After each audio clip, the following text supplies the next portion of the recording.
Good morning, everyone. Welcome to Mandala. I suppose I may as well begin with something of a mission statement, as this is the first Mandala recording being undertaken. There's always a certain sense of disappointment I've felt toward the music discourse I listen to or try to listen to, I ought to say, in the YouTube verse. I'm not going to name any names just because it's not going to be that vitriolic a show, at least not this early in the program anyway. But it's one of these things where I kept feeling irritated and annoyed, and then I came to the conclusion that, well, why don't I try out this myself? Like, this just seems like, don't be bitter, be better, as some have said in the past. Unfortunately, I felt as though my own cosmic criticism here on AOD was okay sometimes, but I felt as though it wasn't up to the scratch. It tended to be better when I had a guest on the program, and so for this series, Mandala, BAM, I decided I will have a revolving lineup of guests, and my first guest on this initial program here is one Mr. Rinfrey. Good day, good day. Yeah, no, thanks, man. Pretty keen to do this because I agree with you. YouTube on music's pretty terrible, and I feel that's because it's like off the top of my head, just like it's based around some weird formless structure that I guess is derived from, like magazine music criticism from before it. It's just a bit trite. Like, it'd be much better if it was more casual and even creative in the sense of like people who are like, involved in cutting edge and like, making new music and listening to whatever they can outside of sort of pre-configured boundaries. Oh, yeah. And too much of YouTube is just like trying to push narratives that already exist in music. So, that's why when you invited me in, I was like, hell yeah, I'd love to join in. Why not? I feel as though there's so much of the discourse is just going over albums which are already canonized, for some people who grew up with them or people who are getting into them now. Literally, I got a comment on my bootlegging channel today that a guy said exactly that. Like, I've never heard of this before, thank you. I'm sick of hearing about albums that I keep hearing about. It just gets mundane after a while. Yeah, we sort of reached an apex of like internet music discourse where we're just taking in opinions from the 2000s that have just stuck around. And effectively. New ones haven't come in, and like very little. People, in the sense of criticism, people still listen to new music, and in a way, it's interesting that it can exist outside the realm of criticism, because sometimes criticism can bog down music appreciation. But I feel there is a sense where the criticism itself needs to catch up a bit, to sort of even, sort of interplay with music itself. It's interesting, at least conceptually, I think. I couldn't agree more. Yeah. And as a result, I feel as though I ought to kind of sate my excitement and kind of commence the voyage, and then discuss the first album today, the one which you viewers will be seeing right now as the image before we move on to the next album. I'd like to be talking about this particular release from 1980. It's 2 or 3. I ought to know this. I believe I'm going to say 83, just for and someone can lambast me if that's slightly inaccurate. It's one of those two. Sulk by Associates is an album that I became acquainted with via.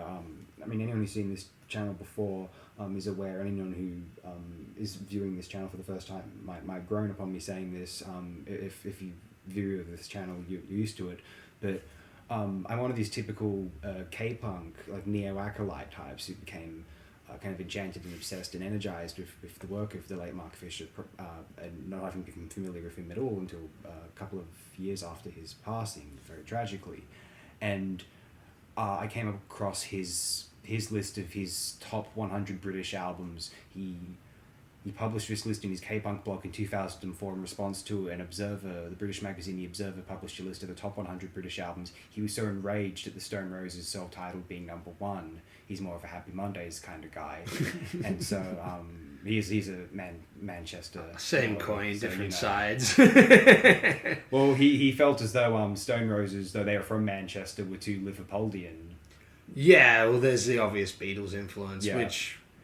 I'll get to later as well. Oh yeah, let's please do that. But so Associate Sulk was on K-Punk's list. I'd never heard of this act or album. I'm thinking, what's this? I go to Wikipedia. I like the look of this cover. Yeah, let's check it out. Just as a little foreshadowing, this list is also how I got into John Fox's Metamatic, and we'll discuss Fox a little bit shortly. Anyway, Sulk by Associates begins with this 3-minute track. I believe it's something, Arrogance will give you up eventually, will give him up eventually. And it's this interesting thing where in an 80s, this is the era where, we've tarnished prog rock and this idea of a lot of art rock LPs from the 70s. And it does the interesting thing of a pop record opening with a 3-minute instrumental. It is bouncy and it is a pop instrumental if in an 80s new romantic sense, if you've ever heard one. But it's doing this interesting thing where it's like forcing you to take seriously the idea of this as a track list. And so it's not just a greatest hits from a band which only haven't been around long enough to have a greatest hits, so they just threw them all on there, on a single, on a debut studio album or whatever. It sounds convoluted, doesn't it? But it is. But this particular release, produced by, or co-produced at least, along with the group, by Mike Hedges, who was already established as a great producer for The Cure, and he was also famous for Susie the Banshees, up to at least Hyena. And I believe he worked on, he didn't work on Tinderbox, but I believe he worked on Peep Show. It makes a whole lot of sense that it's the same producer.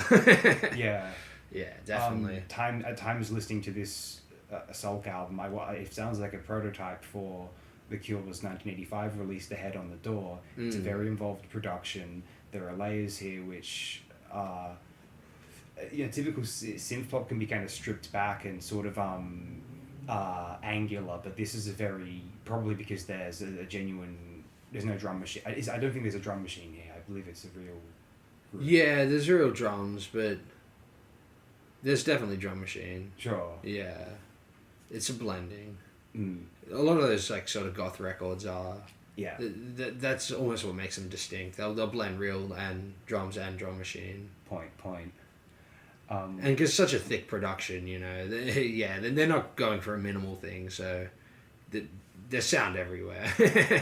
Whatever sound they could make, they laid it in, And we have this release which, I was impressed with it the first time I heard it a few years ago. And now when I go back to it out of curiosity, remembering I enjoyed it, and it's one of the releases on that list that I liked, I haven't spent as much time. But compared to Metamatic, which I know back to front now, I didn't have the same level of familiarity with his Associates release. It also ought to be mentioned that actually that K-punk list is what inspired me to kind of reevaluate The Cure, because I'd kind of dismissed them because of some of the excesses of the late 80s and the garbage of the early 90s onward. And I came around to the early period of the group up to 1985, and I have some milder appreciation now as a result of that late 80s stuff, but it's really hard to listen to those two, 70-minute albums, it's just, and of that stuff, I don't know if I can take it. Yeah. To be honest, it's a bit challenging to find that motivation. Anyway.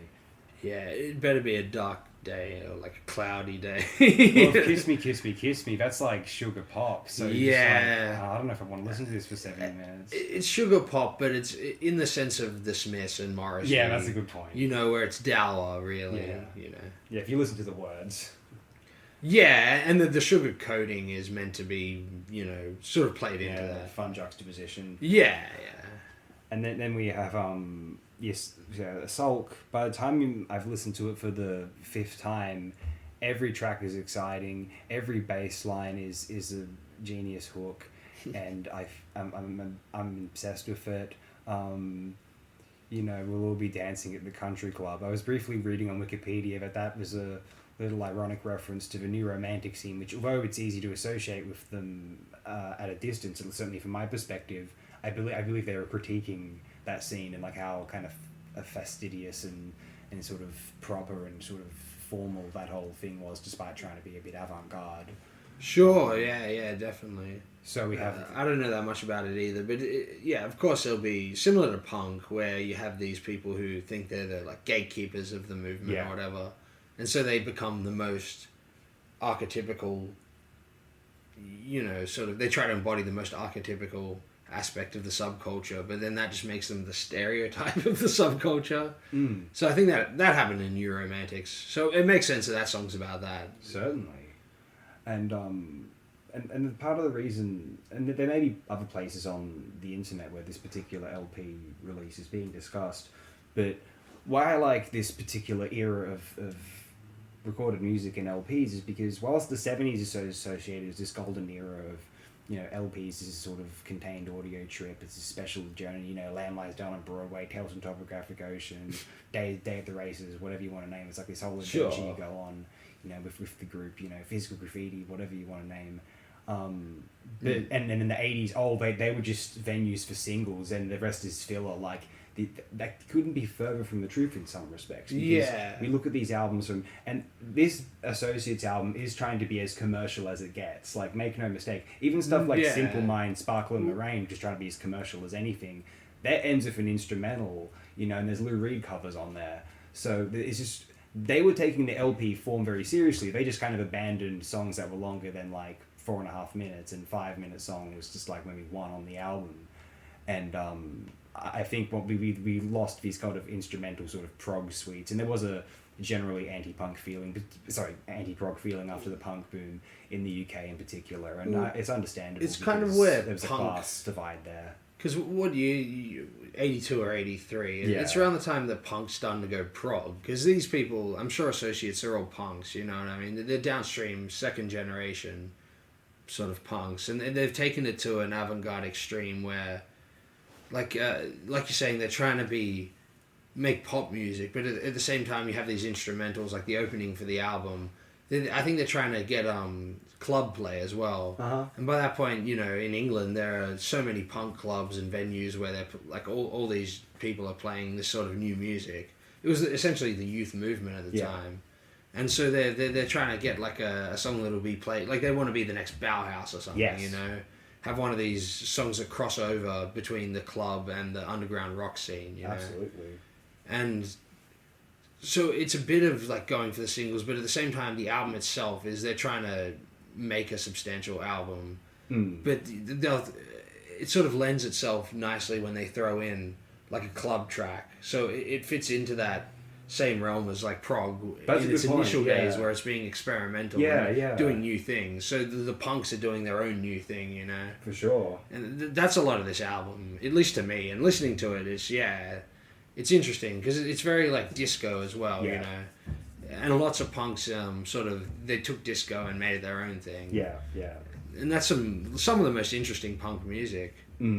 And this falls into that, and I guess like goth music as well. It's so many things at once. It's sort of just breathing in all the influences of its day and making it into like somebody's own unique sort of vision. It's a good album. Oh, I love it quite a lot, and I'd like to make just 2 more points about it before we move on. The night is finite. The first thing the opening track reminded me of. I remember, I felt there was another album that did this. And maybe they're inspired by something that came before. Then I realized, no, this album I'm thinking of came out, I think, the year after, and it definitely came out in 1984. Robert Fripp and Andy Summers had one of their 2 collaboration albums. The first one's I Stand Alone I Advance Mask, from 82. And then Bewitched is from 84. And Bewitched opens with a 2.5-minute instrumental. I can't remember the title of it. But it's very bouncy, cool, kind of, twangy riff, guitar interplay thing. And it makes me think I'd heard this album some years before I'd ever even heard of Associates. And that's immediately what it reminded me of, which is, not me trying to make a suggestion that Fripp and Summers heard that album. Maybe they did. Andy Summers is the kind of guy who might listen to that sort of stuff, to be fair. Say, Fripp, listen to this. And maybe Fripp that makes sense, yeah. Maybe. I'm sure Fripp was absorbing a lot of music. Oh yeah, he's a learned man. I guess even if they'd never heard the LP or this track, I find it interesting that something that was kind of clearly an arty experiment by guys like Fripp and Summers, they have the same, it's interesting how you have that coinciding mentality. The Associates have that, let's start off with this sort of instrumental to get things going. I mean, mind you, the Bewitched is full of instrumentals, the Fripp and Summers track. It's that LP, but all the same. And the other point I wanted to bring up is another way I became quite fascinated with this particular album before having really heard it is when I was getting another group I had to give some credence to the early stuff of after hating the later stuff was because of that K-punk list is actually Simple Minds, obviously. And when I was getting to New Gold Dream and reading about it on the Wikipedias, it said this one music journalist said, it says the three best pop albums of all time, New Gold Dream, Lexicon of Love by ABC, and Sulk by Associates. I'm sure it was an interesting take at the time, yeah. He said this in like the 21st century. Yeah. That's what I mean. It's fascinating. In the 2000s, yeah. It's almost relevant given that people became obsessed, like younger people, like after the 90s was anti-80s, and ever since then, people have like considered the 80s as golden age of not just music, but culture in general, seemingly. There's a lot of shows and movies and albums that aestheticize the 80s in a sort of cynical way, definitely. That's true. Though we have moved on as well, because people have been doing that to the 90s for a while. Very much so, yeah. And people have even been doing that to the 2000s a little bit now. I've been doing that for the 2000s for like 5 years in my mind. Yeah, well, it's starting up, and like rest assured, within the next 10 years, there'll be plenty of like 2000s nostalgia pieces. Yeah, there'll be a super bad nostalgia piece. It's that predictable, really. Knocked up. Yeah, knocked up Jesus again. Jesus Christ. Tropic Thunder, like, where do we hang over Christ Almighty? You know, and of those 3 albums, I'm at the point where I think Sulk might be my favourite of those 3 albums. Lexicon of Loves, I like that album, but it's the most kind of sterilely 80s of the 3, and its intentions are so, I don't know, it's a like Trevor coffee Horn house. Yeah, there you go. Coffee house, sort of like club, sort of just, it's so, it kind of is just celebrating what we might consider, I guess you could say there's kind of a component of 50s romance to it, but really it's kind of an 80s clubbing sort of sentimental album. Yeah. And I think a lot of people just find that lifestyle a bit like mundane after a certain point in their life, namely 23, 24 perhaps. And it doesn't have the timelessness or the kind of ongoing political significance. But as some albums do, philosophically, people talk about Dark Side of the Moon or Gang of Four, Sex Pistols, what I mean? ABC seem trivial by comparison. Or The Cure, Joy Division, etc. ABC seem to be singing about some pretty, above ground stuff. Yeah. And then Simple Minds, they're ambitious, and I do really, really, really like that album. More of an Empires and Dance guy. Here's the thing. New Gold Dream, like, God, there's some good compositions on there. The production's great. Herbie Hancock makes an appearance. Yeah. But on the second last track, Hunter, I think it's Hunter is the Hunted, yeah. And, but it's so, like there's such a feeling of, like, oh, get over yourselves, guys. Like, I don't know, like, it's a bit shampoo commercial. I say this is about another album I'll be discussing, though, but I like both albums. Don't get me wrong. I suppose they just started making, like, shampoo commercials in the 2000s out of 80s music. Maybe, so. Yeah, and I'm born in 1996 for clarification, so that's just, probably potentially imprints that on my mind. It's so, like, perfumey, New Gold Dream, and that's a good thing. Like, I enjoy it. I enjoy it for that, but in terms of comparing it to other things, I start rating albums like Sulk, where it's the more gothic. You mentioned Bauhaus. Of course, but that's what New Gold Dream is going for. It's going for, look at the cover. It's frankincense and myrrh, like new Christian church giving you a pamphlet. It's not a criticism as such, it's just an observation as to why I might sooner listen to something else. Yeah, definitely. It's a whole thing in itself. And why I prefer Empires and Dance, for example. Yeah. More Kraftwerky, for example. I would soon listen to other synth pop too. But it's definitely going for a particular thing that it achieves. 100%. 100%. Look, it may as well be a masterpiece on its own terms, don't get me wrong. Yeah. And I guess New Gold Dream. Maybe not. I really, really dig it. It's very good, but yeah. But Sulk is maybe not as good a pop album, but it's more. There's more going on, It's more an album for a musician or someone who's really avidly listens to music. Whereas, like, you could play New Gold Dream at a wedding and people would be like, I would love that. So, depending on your crowd. Yeah. And that being said, I think I've shared as much as I at least feel compelled to share about this particular album, especially because, as I said, a night is finite. And with that, I think we ought to perhaps move on to Sir Winfrey's initial pick. Yeah. Would you like to take the chair? Yeah, the first one I got is by a band called the Verlaines from Dunedin. I guess they're part of that Flying Nun, like, you know, Dunedin sound scene. Yeah. The album's called Ready to Fly from, I think, 1991. Yeah. And it's they're a kind of interesting band. I'm not actually that familiar with them. I just sort of listened to this album out of circumstance, and somehow it just happened to be the right album at the right time, because it's an interesting sort of take on that Dunedin jangle sound. But it's similar to, it reminds me of like something like the Pale Fountains, or what's the other one? Early like Prefab Sprout, where it's just some like iconoclastic like singer-songwriter guy with a band who are obviously all competent musicians. Yeah. And so they all, like, just a particular sound can really come through.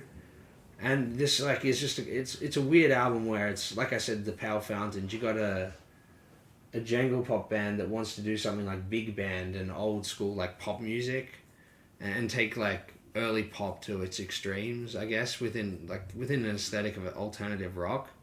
It's a weird pop experiment, and interestingly enough, if anyone's familiar with the Dunedin scene, one of the most popular albums from the scene was The Chills, Submarine Bells, from I think that's 1990 or even 91. And I was reading about this album the other day, that it was released on Slash Records in America as opposed to Flying Nun, and the first thing they released from New Zealand was The Chills, Submarine Bells. And I suppose it was sort of like a college hit over there, like a minor sort of hit. It sold decently. So this record company was like, oh, we'll put this album out now. The Verlaines, like a New Zealand band recorded in Sydney, Australia with a better studio. And funnily enough, it didn't sell at all. So it's funny how this album is, it's kind of like, if anyone's familiar with that scene, it's in tandem with that in a weird way. And it comes across as that. It's sort of like the Forgotten Chills, Submarine Bells. It's this sort of weirdly, like I mentioned before, just using the tropes of old, even like big band pop music, but with all these sort of intricate chords, and then on a few songs like weird arrangements. But most of it's just sort of bare rock and roll. You know, they're just using drums, guitar, and bass. And it's amazing how they can sort of extrapolate that into like a sort of, it's like a folk sound that's electrified properly, you know. People talk about Bob Dylan going electric or something like that, but somehow like this scene in particular, but this band, this album as well, has found a way to like take folk music to its, you know, rock and roll extremities. And that's just sort of, I came across this album as a sort of happenstance, and I was like, man, this is ridiculously good. Even like in the singer-songwriter aspect, the guy has like great lyrics and interesting, similar to the Submarine Bells, the Chills. What's that guy's name? Munn something. Yeah, the guy from the Chills. He gets lauded for having these sort of like poetic, existential sort of visions. But in a way, all these bands do. And like, not to take anything away from Martin Phillips, that's his name.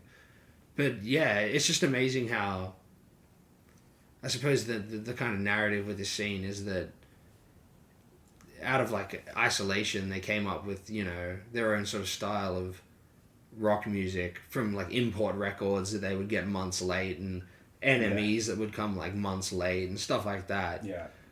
So they just decided to take it in their own direction. And it's a bit of a cliche at this point, but it is true when you really dive in to all the records that came out in New Zealand. They really had their own unique take on rock and dance music and various other things.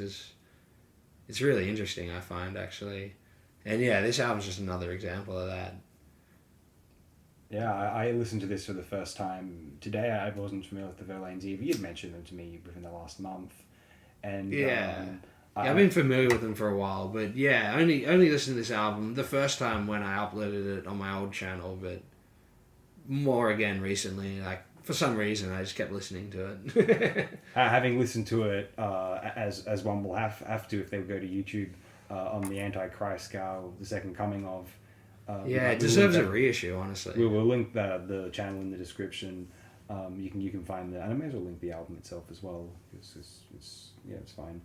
And I thoroughly enjoyed it. I thought it was very, very nice. And the songwriting here made me think of the creativity of the Syd Barretts and Martin Newells. Like, it's so seamless and hooky, and you could play these for anyone. These could be radio hits if they were flogged enough down in people's ears. Yeah, definitely. And I also think... But they're just so full of hooks as well, though, where they don't stick on one hook. Yeah. They're more for singer-songwriters. No, that's a good point. Yeah. That's a good point. That's where they wouldn't have... Similar to the Chills, I guess, why they became a college hit over in America. Because the Chills are more simple songwriting-wise compared to this, let's say. Yeah, I felt as though these were songs which could be effortlessly arranged in different genres, whether it be kind of 70s soul, 60s psych pop, 80s sort of dance, new wave punk, and they would work in each format. They're just so... this guy is such an... I was initially thinking, wow, these guys are such jubilant songwriters, but you were implying there was a particular brain. Yeah, I was reading apparently he's like a teacher at a university in New Zealand for music, like a professor or whatever, and he's got some, doctorate in musicology or something. Yeah. He's some guy who takes it very, very seriously, evidently. Yes. Yeah. And so you said you weren't that familiar with this group outside of this? No, this just through like other people's appreciation of it, I suppose. They're just another one that had been on the back burner. And then I guess I was just looking through Jangle Pop records that went on YouTube, and that one came up. Yeah. So it just sort of, it siphoned its way through the ether, and I was like, oh, nice. But funnily enough, my brother, when I first uploaded it, he sent me a picture. He just bought it from an op shop in Sydney, like, a few days before. Oh, like a CD of it? Yeah, CD. Wow. Yeah. Wow. So my brother's got it on CD. I thought that was funny as well. That's fantastic. And you know what's fascinating as well is it's an I used to think this about Submarine Bells coming out in 1990. This is an apotheosis of that kind of jangle pop ambition, the ambitions of the genre, I mean, in particular, in coming out in 1991, right at the tail end of this stuff coming out. Like, this is the year that things like Nevermind come out, and like we're around the corner from, it's like Blood with a debut album that's knocking off Manchester. Old rock takes a turn. The only old rock band that survived Nirvana was R.E.M. They changed their sound though. They did, but it was more gradual. It was kind of exactly. It wasn't as forced. There's even if not you didn't like what came after. What's the record? Something about time. Out of Time. Out of Time. I like Out of Time. And Automatic for the People aren't that different, really.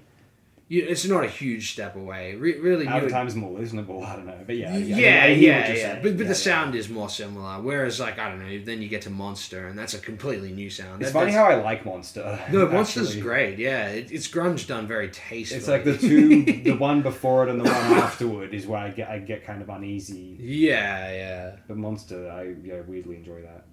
But yeah, they changed their sound pretty late. A few years after 91. But yeah, no, you're right. It is right on the tail end of that. Similar to Submarine Bells, like right on the end of the 80s sort of jangle pop. Very rarely, there aren't many 90s jangle, and it kept going, but like, there's none that are really that much talked about throughout the mid to late 90s. Yeah, it seemed that way. It's seen as such an 80s thing. It's almost like one of the most definitive 80s genres. And even though it doesn't have synthesizers or big hair, well, the hair's some of it has a little bit, and the hair could be big.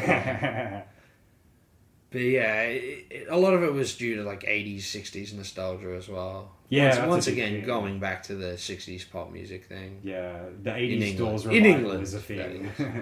Yeah. And there's a big 80s Beatles revival, which you will talk about as well. Yeah. Unfortunately, partly due to the John Lennon being killed. So everyone was getting the records again. So, these are great, sort of thing. Yeah, definitely. But yeah, I guess the Verlaines, named after not what's his face, Tom Verlaine from television. Everyone thinks the Verlaines apparently are named after him. But they're named after a French poet who I can't recall his name, but a famous poet who... Well, we know it's something Verlaine. Tom Verlaine got his name from as well. So it went full circle, I suppose. Yeah, weird name for a band, but it's sort of catchy. Yeah, no, it seems to have like a ring to it, like kind of a poppy kind of the Verlaines, like it could have been like some sort of like 50s or 60s sort of group. Yeah. Just sort of innocent-ish sounding name. Yeah, it's... unabrasive. It's an 80s pop revival band that do a very good job of it. Like, they're worth listening to. This album specifically, but I got to get onto their other albums, because... Yeah.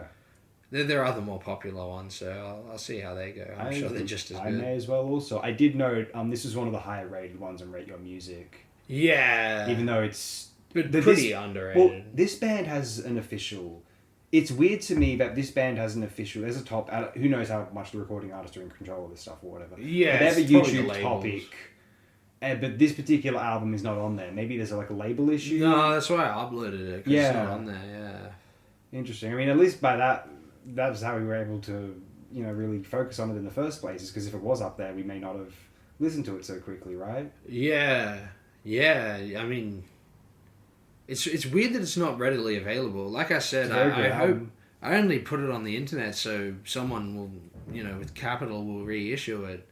Like, people want to make money off music. That's a whole thing that I might get into later, but someone fucking reissue it. They better. Aye. It should be out there a little bit more, It's a good pop album. We have anything else to share about this before we move on? Go on to your one. Yeah, I'm going to be talking about now the man, densely, John Fox, 1981. He puts out his second full-length LP after going solo from Ultravox. Ultravox briefly broke up, reformed with Midger, became far more commercially successful, I guess unfortunately, than John Fox or the previous Ultravox ever were. People know Ultravox, but they don't even know who John Fox is a lot of the time. People from back in the day. From back in the day, yeah. I'm not talking about younger people. He was fairly popular here, but yeah, no, he doesn't have cred or anything. Yeah, Ultravox's name stuck around through the generations because Vienna was such a huge song. Yeah, Vienna's like an 80s nostalgia song. Yeah. John Fox transcends 80s nostalgia though. He's the guy. But we have the second LP known as The Garden.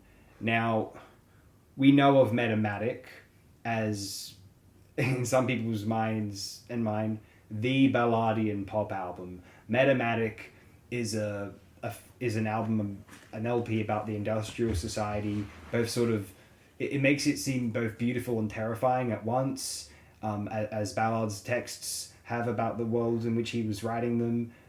It's an astonishing piece of recording for 1980, a true marvel. And so naturally the next thing that John Fox would do was to... Now, just by looking at the album art, which you can see in this video here, this is totally diametrically opposed. This is like a pre-revolutionary French garden. What's going on here? Maybe not quite that elaborate. This is a Fragonard scene. Anyway, when what we hear inside is more overt. Now, there is a sort of cold, minimal synth pop quality to Metamatic, but what we hear on 1981's The Garden is closer to what we know of as it's. I don't want to go out of my way to compare this too much to more conventional 80s pop acts, because a lot of them released music after this came out. So it's not like this was following a particular popular trend. If anything, it sort of may have been the catalyst for that trend. But I don't know how commercially successful this particular release was. They're full of pop songs. They're more maximal. They're still, if we want to call it minimal synth, it's only by comparison to the developments in the genre via technology that would occur throughout the decade. And then by the time synth pop just becomes mainstream pop music in general, it's sort of a more R&B fusion, and then you get to whatever you want to call stock Acre Mortimer. I guess generic, many people would cry. New Jack Swing. New Jack Swing, exactly. There you go. But before that, if John Fox's The Garden, it's, you look at the cover now, it looks like something someone would use for one of those like kind of vapor memory sort of like atmospheric nature sound sort of albums. Yeah. I listen to some of those a lot, and I really appreciate them. Yeah, there's heaps of those. But this is more of a. It's interesting. You'd almost expect the album art to be sooner like a group of people dressed in strange suits, looking slightly like robots with like too much gel on their hair. But instead, it's no, yeah. But it's not minimal synth. Yeah. But I do see But I kind of can see the comparison to why John Fox is a very considered artist. He's actually and a visual artist too. He's illustrated covers to books. Actually, Sure. You can go to Wikipedia. There's a few sort of commendable books that he's for republications of, or new novels. He's done the cover illustration of, and so he's obviously, this isn't just the record label saying, "Hey, John, we'll put this nice tree on your album cover," and he's just gone, "Oh, damn it, guys!" No, he clearly he's fine with it. I assume he's fine with this.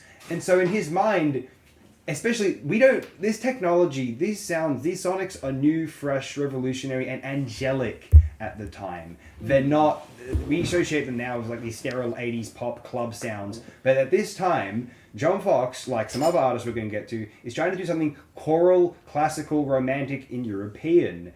And so you almost have to get into that mentality to truly, or for me at least, because I used to think Metamatic was stronger. Now I almost think, I don't know if the music's more memorable on The Garden, but I find the what he was going for equally fascinating. What he was going for, the execution. Sure. Some of these songs are genius though, like Fusion and Fission, and just his turn into like the sort of gold. What's the last track on Another Green World? Golden Slumbers. Yeah, like that sort of his Eno style developing on the title track of this album, and I love just the fact that he named it after the most experimental track, and well, obviously that's what the cover's meant to be. Yeah, like there's, I find it in the overall concept. Yeah, I don't think it's as consistent as like most of the tracks on Metamatic are just like smash hits. And just they're memorable. Well, they're very inventive. It's very inventive music, Metamatic. Strangely inventive, actually. And though I adore like sort of the formalist, ironic pop tracks like "You Were There" on this album and "Walk Away," there's a sense that it's more traditional songwriting within the experimental recording technology, or with what at that time were experimental recording techniques involving the dense rich use of analog synthesizers. It's probably one of the most synth drenched walls of sound on an LP up to that point in time, along with some other album from that year which we'll discuss shortly. But I've shared enough for now about this record. I know you're an admirer of Mr. Fox. I was going to purchase this collection of short stories which John Fox recently published, but it's a very expensive book. I'm sure it is, yeah. So that books you order online like that, like specialty books, they're always very expensive. Yeah, Book Depository went down. Ironically, probably because the free postage made him go out of business, which is why I used it. Yeah, that's why everyone used it. All right, and so I'll cease for now and let you. If you I definitely agree. This is an album that is significant in the sense that like there's a lot you can say about it, 100%. Even if you have a passing interest in like 80s synth music, it's it'll make anyone like ears perk up who likes that sort of stuff. Oh yeah, but I suppose it's like I was saying before, Metamatic is very inventive, and you were saying that he was going for something here which he didn't quite get on, like, oh, this is the same on Metamatic. I kind of feel the opposite, literally the opposite in the sense of like Metamatic conceptually and like the sound of it is just so absurd and inventive that it feels like it's like the burgeoning of creativity, whereas this album goes into the realm of I think of it as like a sequel that's better than the original to Systems of Romance. Oh, the Ultravox album from before. Yeah. Which has a song on here that has that title name. track. Yeah. And those albums, I feel like John Fox, he must have, I don't know, obviously, but he must have wanted to go like back to the sound of that album after doing that Metamatic experiment, and like I don't know if he had some. Yeah, I suppose maybe he had songs that were like stuck around from that era, and he wanted to sort of maybe perfect that sound. Because I'm listening to this album and it's so, yeah, the production is so dense, but like you said, European. It's going for that European dance music, similar to that Simple Minds album, Empires and Dance. Yeah. Where it's exactly the same as the Ultravox album, Systems of Romance. I'm listening to it, you know, under the influence of psychedelic drugs, and it feels like you're in a club on a military jet. Wow. It's like the aesthetics of like Top of the Pops when, like, you know, New Order on there, and it's this weird like sparse brutalist club with like neon lights and stuff like that. You feel like a military jet is like housing this club, and there's all these oscillating noises, you know, it's all reverberating around the mix and stuff. Like, it's like Doppler effects are everywhere, you know, like the stuff like that. Whereas Metamatic doesn't have any of that. It's all like empty space. Yeah. And what the noises that come out of the empty space are. Yeah. Whereas this one goes back to that you know, club in the sky going at the speed of sound. You know? That's I feel that's the sound of both of those albums, Systems of Romance and The Garden, until you get to that last song, The Garden. Yeah. Which is why apparently I'm not as familiar with his albums after this actually, but as a fan of like ambient music, I should really give him a listen, because if it's anything like The Garden, then it's great, and it makes sense that he went in that direction, because he went, like, you know, backwards to maybe try to perfect a sound he'd already done. Mm-hmm. So on, you know, the last track, he then further explores that. That makes sense. So I really got to check out his ambient stuff. Yeah. Because this is a great album. It's different to Metamatic. Metamatic's just so absurd, you know. It's like that lyric in the opening track about how I remember you from a shattered windscreen. Yeah, the direct reference to Ballard's Crash, obviously. Yeah, and it's like beautiful to have that in a pop song. And it's like a reoccurring motif in the song, you know. It's not necessarily a hook, but it's like you know, it keeps coming up. It's the same year the Police name dropped Nabokov in a pop song. Yeah, but I guess done in a much less blatant and more interesting way. Less creepy. Yeah, and that too. I don't want to think of that. Yeah. Don't have to. Definitely. I mean, I'm sure it's a good. I've heard it's a very good text, but it's just one of those things where I'm selective about what I read just because of time. I kind of stayed away from. And it's just one of those things where it's just probably make me feel squeamish. Yeah. Like there's probably many great novels which I wouldn't read just because like and it's got descriptions of like torture and I was like I'd just rather not read that. To be honest, I'm sure it's great, but thanks but no thanks. Yeah, definitely. I'm sure it's very very well written. That being said. Yeah, I suppose that is. Huxley, you know, the what's his face, the Ken Russell movie, The Devil's a Ludin. Devil's a Ludin, yeah, I've never read that. Yeah, that book has a few interesting passages, but someone like Huxley can do that sort of stuff smart, tastefully, you know. Yeah, I've not read that. I adore the film, obviously, but I've not read the text itself. The Russell's film I've seen a few times. But yeah, it makes sense. You talk about John Fox, you bring up Aldous Huxley. Yeah. The world is what it is. You might as well. It's almost like Metamatic is the architecture of these sort of, post-housing estate, parking lots and these concrete enclaves which are building up across the UK in the post-war era, particularly in the 60s and 70s, leading up to the Thatcher era.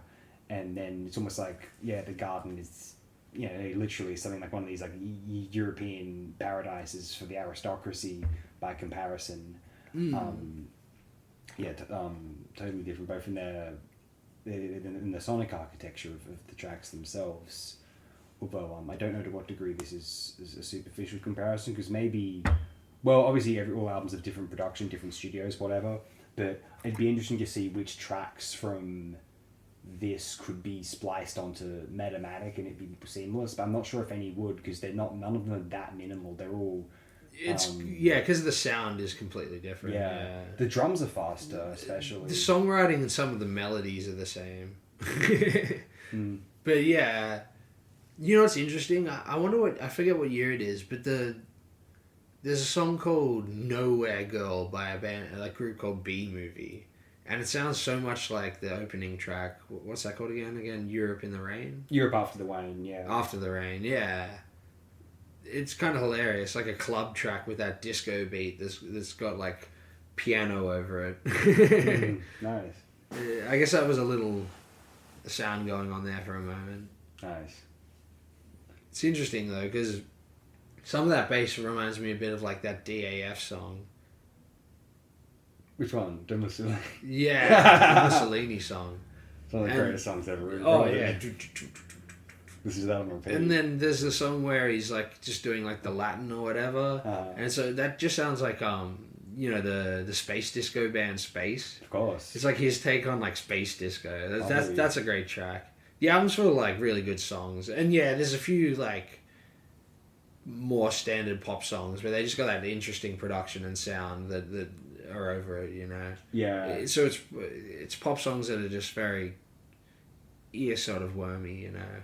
Yeah, and it has the Metamatic has this thing of they're almost like, you know how the Residents have commercial album and it's kind of like they're not really pop songs. Or one, yeah, you have to play them 3 times in a row to get the verse and the chorus into like a 3-minute track. Yeah, they're all like but also it's like they're very, you know, it's like they say the name of they say the name of the song and then they say some things about it and then they say the name of the song again, which is the concept of the song. And Metamatic's like that. I mean, obviously the more abstract concepts, but you know, like Underpass, Plaza, No One Driving, Blurred Girl, Tidal Wave. Metamatic's more about the music.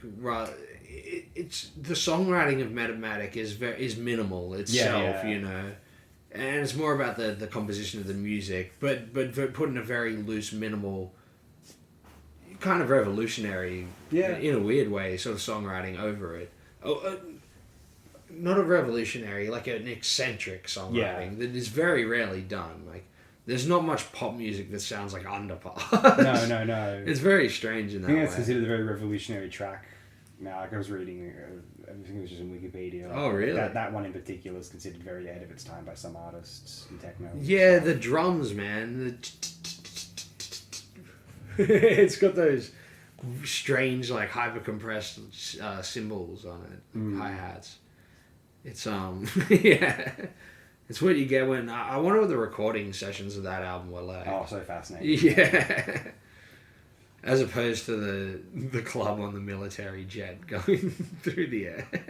Well, with the Garden, you have like similar verse chorus structures, but there'll be for more pop hooky, weird like kind of concepts like when I was a man and you were a woman. There's still like some sci-fi implication in there. Is like you know, implying that there's been some transhumanism or de-evolution since that was, and then you know Night Suit. And Dancing Like a Gun, they all just kind of come back to saying that phrase, but it's not like there's a wider, you know, they're more deliberately, traditionally poppy as opposed to the sort of like avant-garde, almost megaphone croonery, you know, time machine quality of no, definitely. It's more like club music in a way, like you said, the European thing, and that's not out of the realm of, you know, what was normal for that European club music. They would have like those sci-fi concepts and stuff. Oh yeah, and he utilizes it more in that sort of way, and then I guess juxtaposes it against the English pastoral thing. The garden, you know. Yeah. It's like a sci-fi garden or something. Yeah. Oh, worth bringing up. Ballads has a beautiful short story called "The Garden of Time." I actually have an audiobook of it if you want to check it out, or better yet, go get if it's in the it's the short story collection, the one with the one. It's literally the cover is of that video. Is on the thumbnail of that video, so it's that particular short story collection, which I don't remember the name of right now. Oh, he has heaps of short story collections. Yeah, I got like 3 off the street. But in any instance, like that's maybe a reference to that still, but who knows? Ballad had shown a lot of short stories, and not even a fanatic like John Fox may not have been able to read them all, but maybe he did. Yeah, if it wasn't a deliberate reference, maybe it was subconscious. I'm going to assume he did. Anyway, would you like to? I mean, we're going to be talking about John Fox for a little while. Would you like to move on to your next release? Yeah, what do I got? Oh, China Crisis. Flaunt Your Imperfection. 1985, I believe. Yeah, no, this is an interesting album. I suppose I'd start off by saying, by accident, because of the circumstance of, living in Australia, China Crisis were most popular outside of England, in Australia, rather than anywhere else in the world. So I've just happened to find their records everywhere in record stores for $10, You know how records are ridiculously expensive these days. Yeah. Anything decent will cost you at least $50 at the very least. I can only imagine wherever else in the world. Hopefully somewhere there's cheap records. But yeah, here in Australia they're expensive. So I've just by circumstance come across all these China Crisis records, and I just happened to listen to this album, sort of picking it out at random the other day. And after listening to it maybe 7 or 8 times, I was just, having a nice trip, and it just hit real hard, and I realized just how sort of intricate and strange, because I suppose the thing about China Crisis is they're sort of draped in that new romantic or very poppy synth pop aesthetic of the early 80s. It's I guess it takes a bit from 70s it's similar to Hall & Oates or something like that, Yeah. They were literally a 70s soft rock / yacht rock sort of band. So it's in that realm of new wave music that comes from slick yacht rock pop music. For example, it was produced by Walter Becker, this album, and he's one of the key members of Steely Dan, and I think in a way he must have hitched himself onto China Crisis, thinking they could be the next big pop band. Because I don't know what Walter Becker was doing after Steely Dan, to be honest. Well, Fagan had the solo albums, which were doing well. Yeah. But yeah, Becker, I'm not as familiar with what he was doing. But at the very least, he brought that sort of sound to this album, but done within the context of, post-punk in the sense of people after punk, songwriting, And so they create these intricate, very, tasteful sort of pop songs, but at the same time have a finger, a sort of on the pulse of experimental electronic production of the time. They sort of try to blend the two worlds together, and I just find it endlessly fascinating how, in a weird way, because I've just come across all their albums for cheap, it seems that they're underappreciated by people in Australia, even though people who are into music and stuff like that, they'll have 80s nostalgia, people from the day, of things like Culture Club. I've mentioned this a bunch of times. Yes. And it's been my weird sort of mission all of a sudden to convince people from the 80s the Culture Club and acts like that were just sort of pop trash in a way. They had the same aesthetics as something like China Crisis, but China Crisis have just aged way better because they're full of arty experiments and just sort of more intricate. They're less trying to just go for they're trying to be a radio band, of course, but they're not trying to just fall into sort of trappings of songwriting of their era and stuff like that. Just endless hooks and things like that. Similar to the Verlaines, they'll put 7 hooks in a song. Maybe it was just too intricate for standard radio because there's too many hooks or something like that. But if you got if you sort of, that's why I think they might have aged a bit better because. Outside of just listening to them on the radio, you can really appreciate all those intricacies. I was listening to the second track and I'm like, man, this has proto trap beats on it. What are they even doing with this? It's got a snareless snare, something out of This Heat. Yeah. But it's within the realm of this pop music that I don't know. I just find it fascinating because there's an overall aesthetic to the band as well, or an ongoing motif of that oriental sort of riffing. Yeah. That stereotypical Western take on the oriental riff. And even the fact that the band's called China Crisis and it's all about, 80s new agey things and, anti-nuclear war and stuff like that. It falls into the nuclear wave genre. And it's just so relevant. Retrospectively again with the name China Crisis. At the time they probably got it from a newspaper. Yeah. But in the William Burroughs sense, I suppose the newspaper was reading the future because it's very relevant now. Given with the pseudo Cold War that's going on. Yeah. And war hawking and stuff, and it's just like they were that cutting edge, both like conceptually, but also with what they were able to do within the realm of what they were going for. It's not experimental music, but they were trying to create interesting pop music, and I think succeeded. What do you reckon? Oh, I think this is really entertaining. I'm someone who I was born in a time when you could be an 18-year-old, 19-year-old who appreciated Steely Dan just because they were acclaimed on the internet just as much as punk acts and prog acts and rock acts, pop acts, jazz acts were. Jazz people always liked Steely Dan, to be fair. There was certain snobbery associated with and against Steely Dan. There was the kind of 30s, 40s boomers who thought that Steely Dan was the be-all end-all and the punks hated them.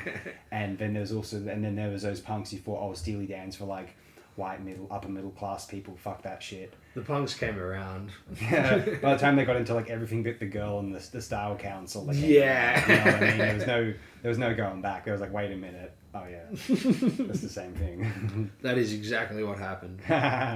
but so I remember walking around University of Sydney listening to this stuff, and it's just Steely Dan, and it's just I'm in a situation where I've been into the Steely Dan albums plus Don Fagen and Nightfly for a long time now, and up to nearly 10 years now, actually, and so it's very easy for me to listen to and enjoy this China Crisis album, and by the time I became familiar with this album via the LP being played by yourself, and so I've heard that way 2 or 3 times, and after hearing it again this time, and the speaker kind of quite closer to my vicinity.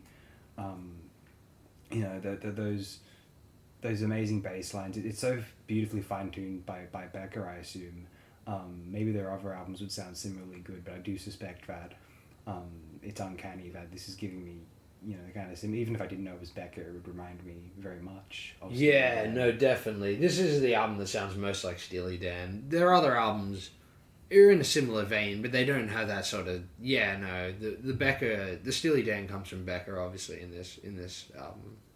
By the time of one's third or fourth listen, though, they'll be excited for every they'll be like, oh yeah, this track, and they'll be excited, and by the time track 7, and will this hold and won't fall down, and you'll love it, and it's so delightfully enjoyable, and I can see how people from the time thought this was a bit too catchy and poppy and not serious or subversive enough. Now, Culture Club we consider trashy now, but we just listen to the music and of course it is. I don't really like Culture Club personally. I think Karma Chameleon's one of the most annoying songs that comes on the radio semi-frequently. Sure, yeah. But I can see why the gender bending was really edgy at the time, if not just perhaps superficially in hindsight.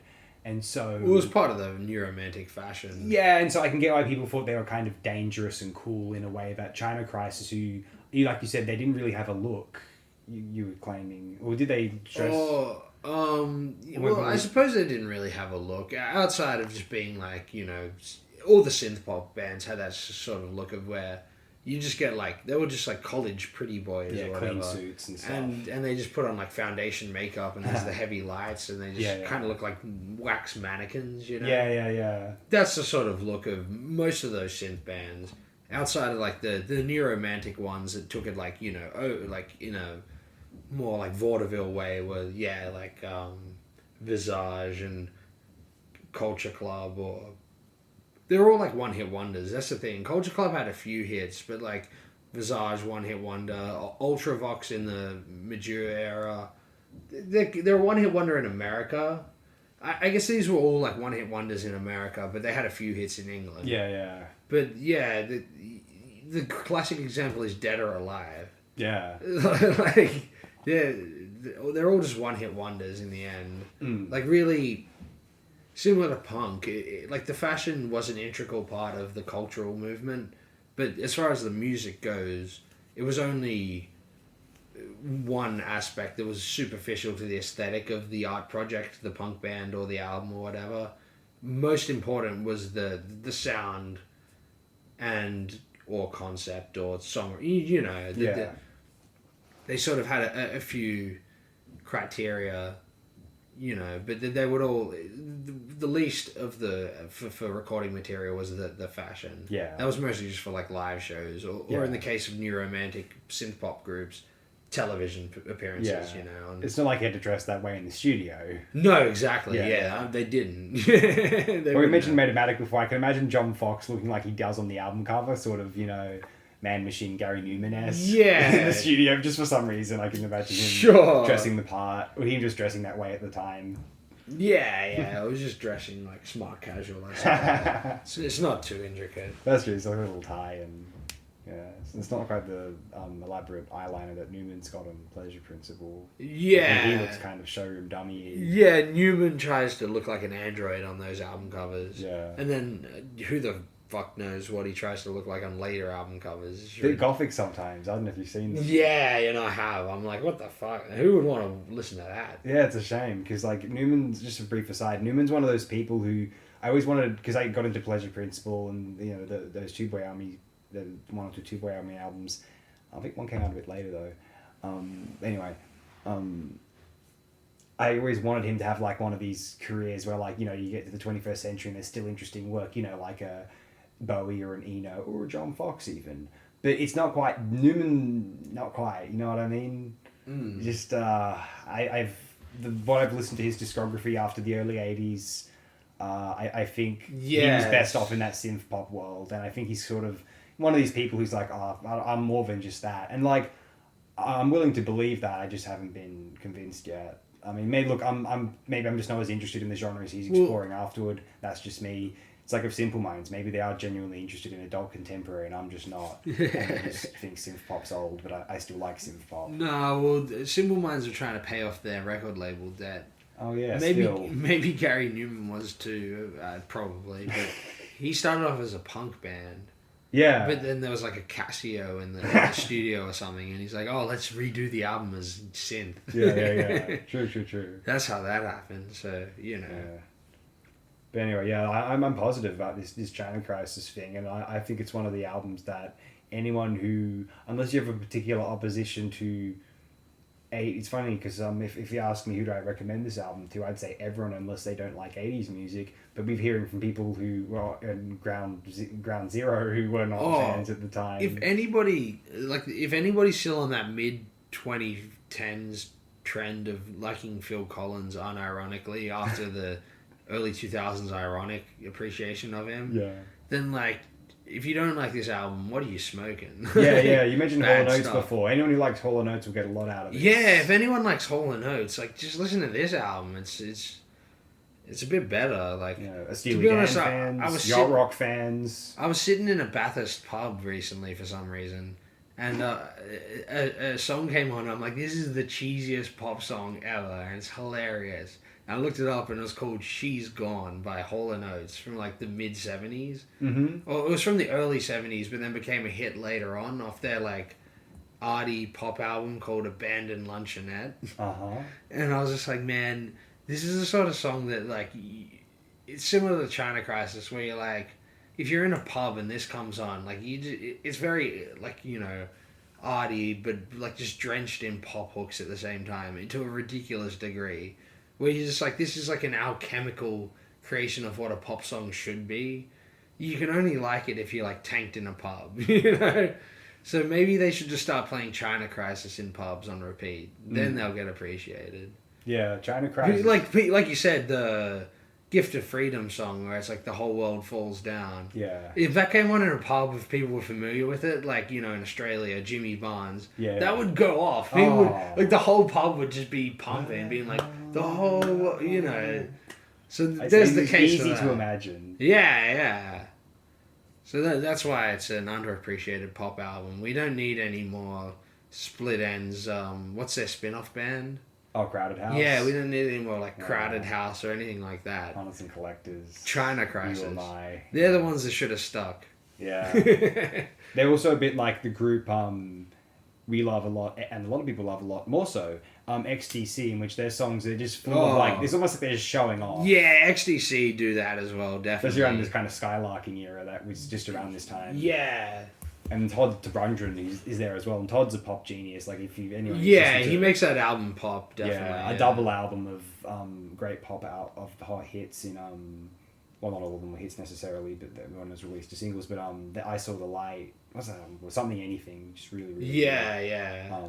To me, like people talk about Goodbye Yellow Brick Road, that's good, but I think this Todd Rundgren album is even more consistent. Sure.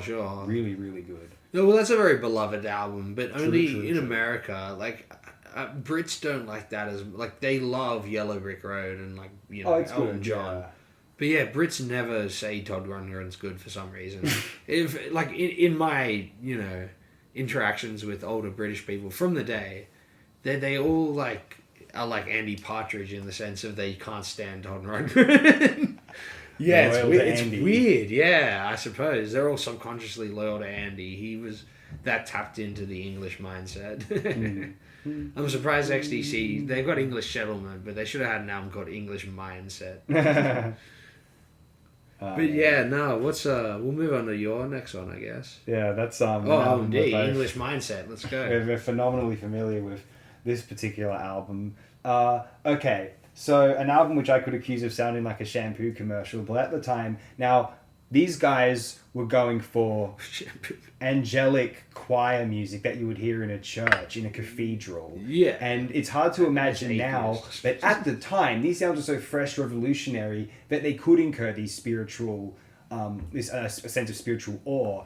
And that's what I find so fascinating about this particular era. Now, I can't think, there's not many albums which I just dance, especially just conventional pop albums. Like something like Computer World's pretty out there, of course, but this is the same as this. And this a dance album too, yeah. And a dance album, exactly. But this is just dance, just to the wall, just synth, just everywhere. It's just painted, no spot uncovered. And it's very maximal, definitely. And now I'm the kind of guy who ultimately gravitates toward Organization and actually Dazzle Ships more than this one. And probably those two albums are better in a way. I'm meant to be championing A&M, but I might even like find the first one a little more fun than the this. first one's great as well. Yeah, that's the thing. But it's an experimental album that became their biggest pop hit. That's the biggest significance of this album. It's just like, how did an experimental piece become a pop hit? But it was more traditional by comparison in some respects. Like She's Leaving is more Souvenir. But like you said, She's Leaving. I suppose this album is their Sgt. Pepper's, where it's like, what is the line between pop and experimental? That's almost the mission statement of it. Maybe that's the way they even called that song "She's Leaving." Who knows? Yeah. Who knows? Yeah, and there's also one of the tracks on side B. Georgia's very much like something you'd hear on Organization in terms of the structure. Obviously, the sheen is much more. It's brighter. And it's just this very... It's a hard album to describe, but it was this huge smash hit at the time. It's been very acclaimed in retrospect. And a part of me isn't... I'm not quite with the acclaim, but I'm just fascinated in general... I'm mostly with the acclaim. I'm fascinated in general by the undertaking. Like, I find, just the... I feel like these guys were so serious about it during the recording sessions, and it emanates like a kind of a ghostly apparition from the LP or even from your Bluetooth speaker if you're going to do that. Sure, yeah. And I find just when you get so acquainted with this thing, and you get used to the sort of that sort of mental space you enter when Sealand goes for 7 minutes, and you hear this kind of old French clanging drum sound, and then you hear him go, "Little Catholic girl is falling in love," and then you go to really appreciate. It's almost like it becomes like some of your favorite sequencing ever. Is when it goes into definitely Joan of Arc. It's a journey. That's what I mean by experimental. It's like a thought through piece. with pop songs in it. Yeah, it's strange. Yeah. Well, we're talking about, like these were albums of singles. It's but they less were a also, sound and more a concept, Yeah, albums of singles are also determined to be like a single unifying LP arty experience. Well, this is it. This has Sealand on it, but it also had Souvenir, Georgia, and yeah, definitely. What was the other hit? Was there the other hit single on this? It was just the two Joan of Arcs. They were both hits. Yeah. It's interesting because those seem a little avant-garde to me, just because they're so short. They're almost like something Velvet Underground would do. Yeah, sure. There's the second one, the Joan of Arc had a the album was apparently trashed by critics at the time, Yeah. but then because next year, because it sold so much, they then went back on it. By Dazzle Ships, it was like, oh, what happened? Architecture and Morality is the first good album of the 80s, but they fucked up. The critics, they just didn't follow the experiment that they were going down. Yeah, no, definitely. And so they had to reel it all back to try and press them to sell records. Yeah, no, Dazzle Ships is considered a masterpiece. Yeah, no, definitely. But yeah, no, this album is very fascinating. Definitely, it's a good listen. It's one of these things. Like I just keep going back to it, and I never feel the high that I do with Organization or the kind of excitement of creativity of Dazzle Ships. But I'm still maybe it is a desolation that I like about this. Maybe it's something similar. Yeah, it's like you're sitting on a rock or something on a cliff. Yeah, it's like almost a less depressing Station to Station and less interesting musically, frankly. Or Station to Station. That's kind of a that's more maximum high artifacts to invoke. Yeah. Station to Station is very different. Best. This is way more synthy. I guess I was more thinking of the mood, but I know what you mean. Yeah, similar mood, definitely. Yeah. God, this is such a brilliant little band, and I think it's a shame that they. I mean, if there's any proof that they were geniuses, is that they were one of the few of these bands that have put out new albums in the 21st century, including very recently in the 2010s and 20s, and they're pretty good. They're genuinely pretty good. It's not just like, oh no, it's pretty good. I'm not going on those YouTube channels. No, they're not their best material, but it's still quality music. Yeah. Yeah, very, very positive, and exciting. It's one of these groups which it's just for such a small output. It's like I'm thinking about them as much as I'm thinking about there are groups of larger discographies that I'm obsessed over, and there's this one little group of 4 albums that I'm just like, oh my god, this is they're getting so much focus in my mind as Kraftwerk would, even though Kraftwerk had several works there, you know what I mean, or New Order have but the OMD as well, despite it being 80 to 83, and yet it's such a. I mean, we talk about This Heat and the pop group. There are plenty that's of them, a couple year periods, and Gang of Four is only a couple year period of them being good. Well, those groups, OMD are just so onto experiment. They're trying to experiment, and they're literally trying to create outside of the realm of. A good example is how I realized a few years ago, naively before I guess I believe that music from independent labels is more authentic in the sense that it's not a major label man or whatever. But the sort of underlying current under that is that independent labels are still run by ardent capitalists. What's the guy, Tony Wilson, I think? Factory Steve Records. Coogan. Steve Coogan. Yeah, just so people know who that is. But yeah, you've seen that movie, I assume.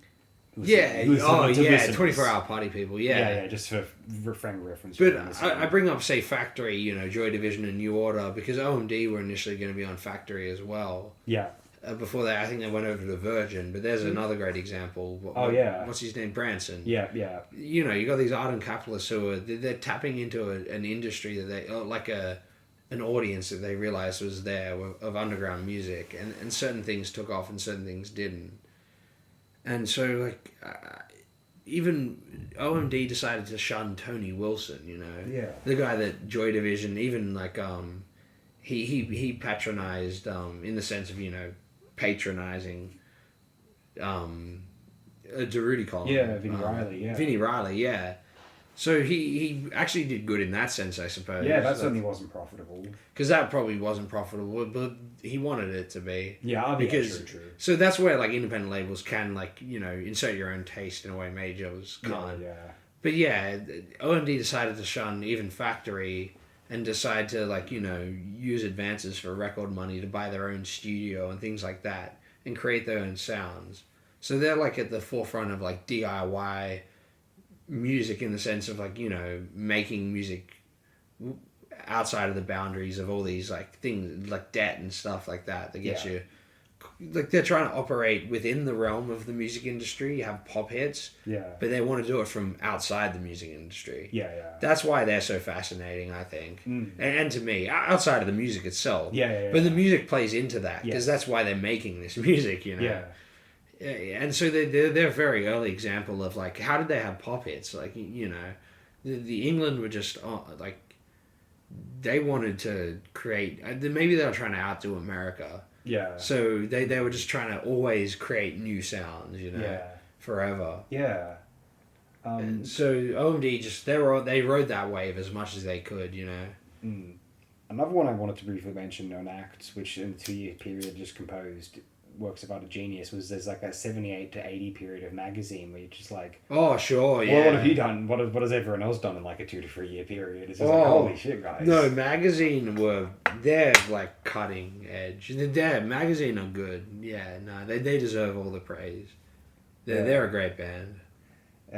And just partly in the interest of time, and also partly because I think I've shared enough of what I need to feel compelled at least to about architecture and morality. Definitely. That's that's it's a bit of a labyrinth. That's the great word which ought to have been mentioned prior in this recording, which has been invoked now. There we go, labyrinth. OMD, architecture and morality. Now moving on to your next choice. What do I got next? Oh man, Dog Bowl and Kramer, Hot Day in Waco. This is a strange album. I got this one when I was looking through like neo psychedelia, trying to find like weird albums and stuff like that that hadn't been uploaded to YouTube, and I just came across this one that, you know, was already been up there, but just the album cover and the name, it's just such a weird, I don't know, it just encapsulates that whole 90s like conspiracy paranoia thing, and it's contemporaneous to the time. Like, it's just such a cutting edge, like funny, like polemic of I should say it's a psychedelic like pop album done with like slacker rock aesthetics as well as like experimental recording techniques or whatever by a guy called Dog Bowl, who's the songwriter, and I guess he had a band called Dog Bowl, yes. But he also had a band called King Missile, who for some reason had like an underground hit that was really popular in Australia called Detachable Penis. Wow. I've never heard this, but like, posties that I work with, they've told me, oh, man, listen to Detachable Penis. And I'm like, I don't want to do that. That song sounds awful. This guy Dog Bowl, who was behind King Missile, the Dog Bowl thing I find more fascinating. And then this album was with a guy called Kramer, who was like he was a member of like New York Gong, as well as a band called Bong Water, and a bunch of other stuff. He produced like, he was behind a label called Shimmy Disc, who put out a bunch of like really cool albums. Most famously, he produced the what are they called, that they got that album called On Fire. Oh, Galaxy 500? Galaxy 500, yeah. He's most famous for producing them. Wow. So there's all this like strange underground music that he produced. Yeah. And so like, I guess he decided to pair up with this like strange songwriter guy called Dog Bowl, who apparently like writes science fiction books or something. Oh. Like, there are people out there who are fans of his like science fiction. I wonder what that's like. Wow.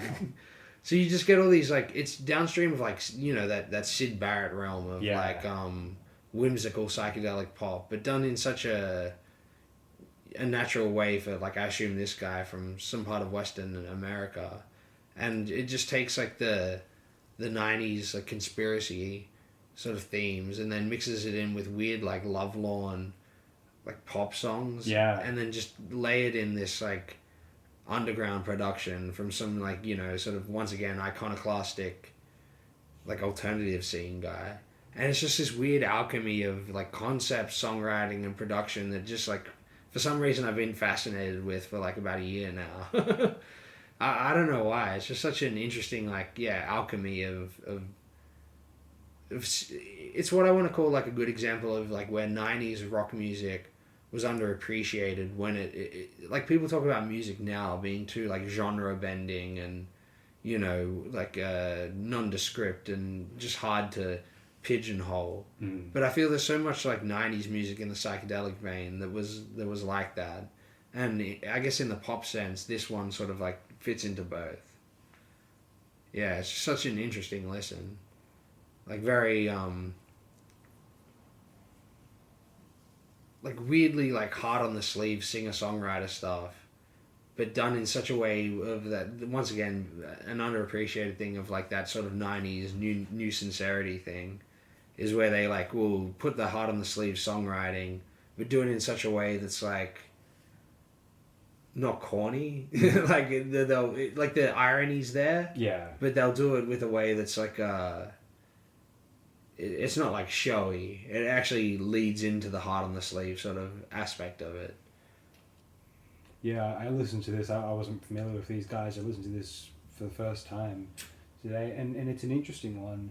It's heavy on songwriting, and it's got that 90s alt rocky sort of Western United States twang to it, slightly sort of country southwestern, but it also has there's also something that reminds me of that Syd Barrett school of songwriting, which became popular amongst English folks.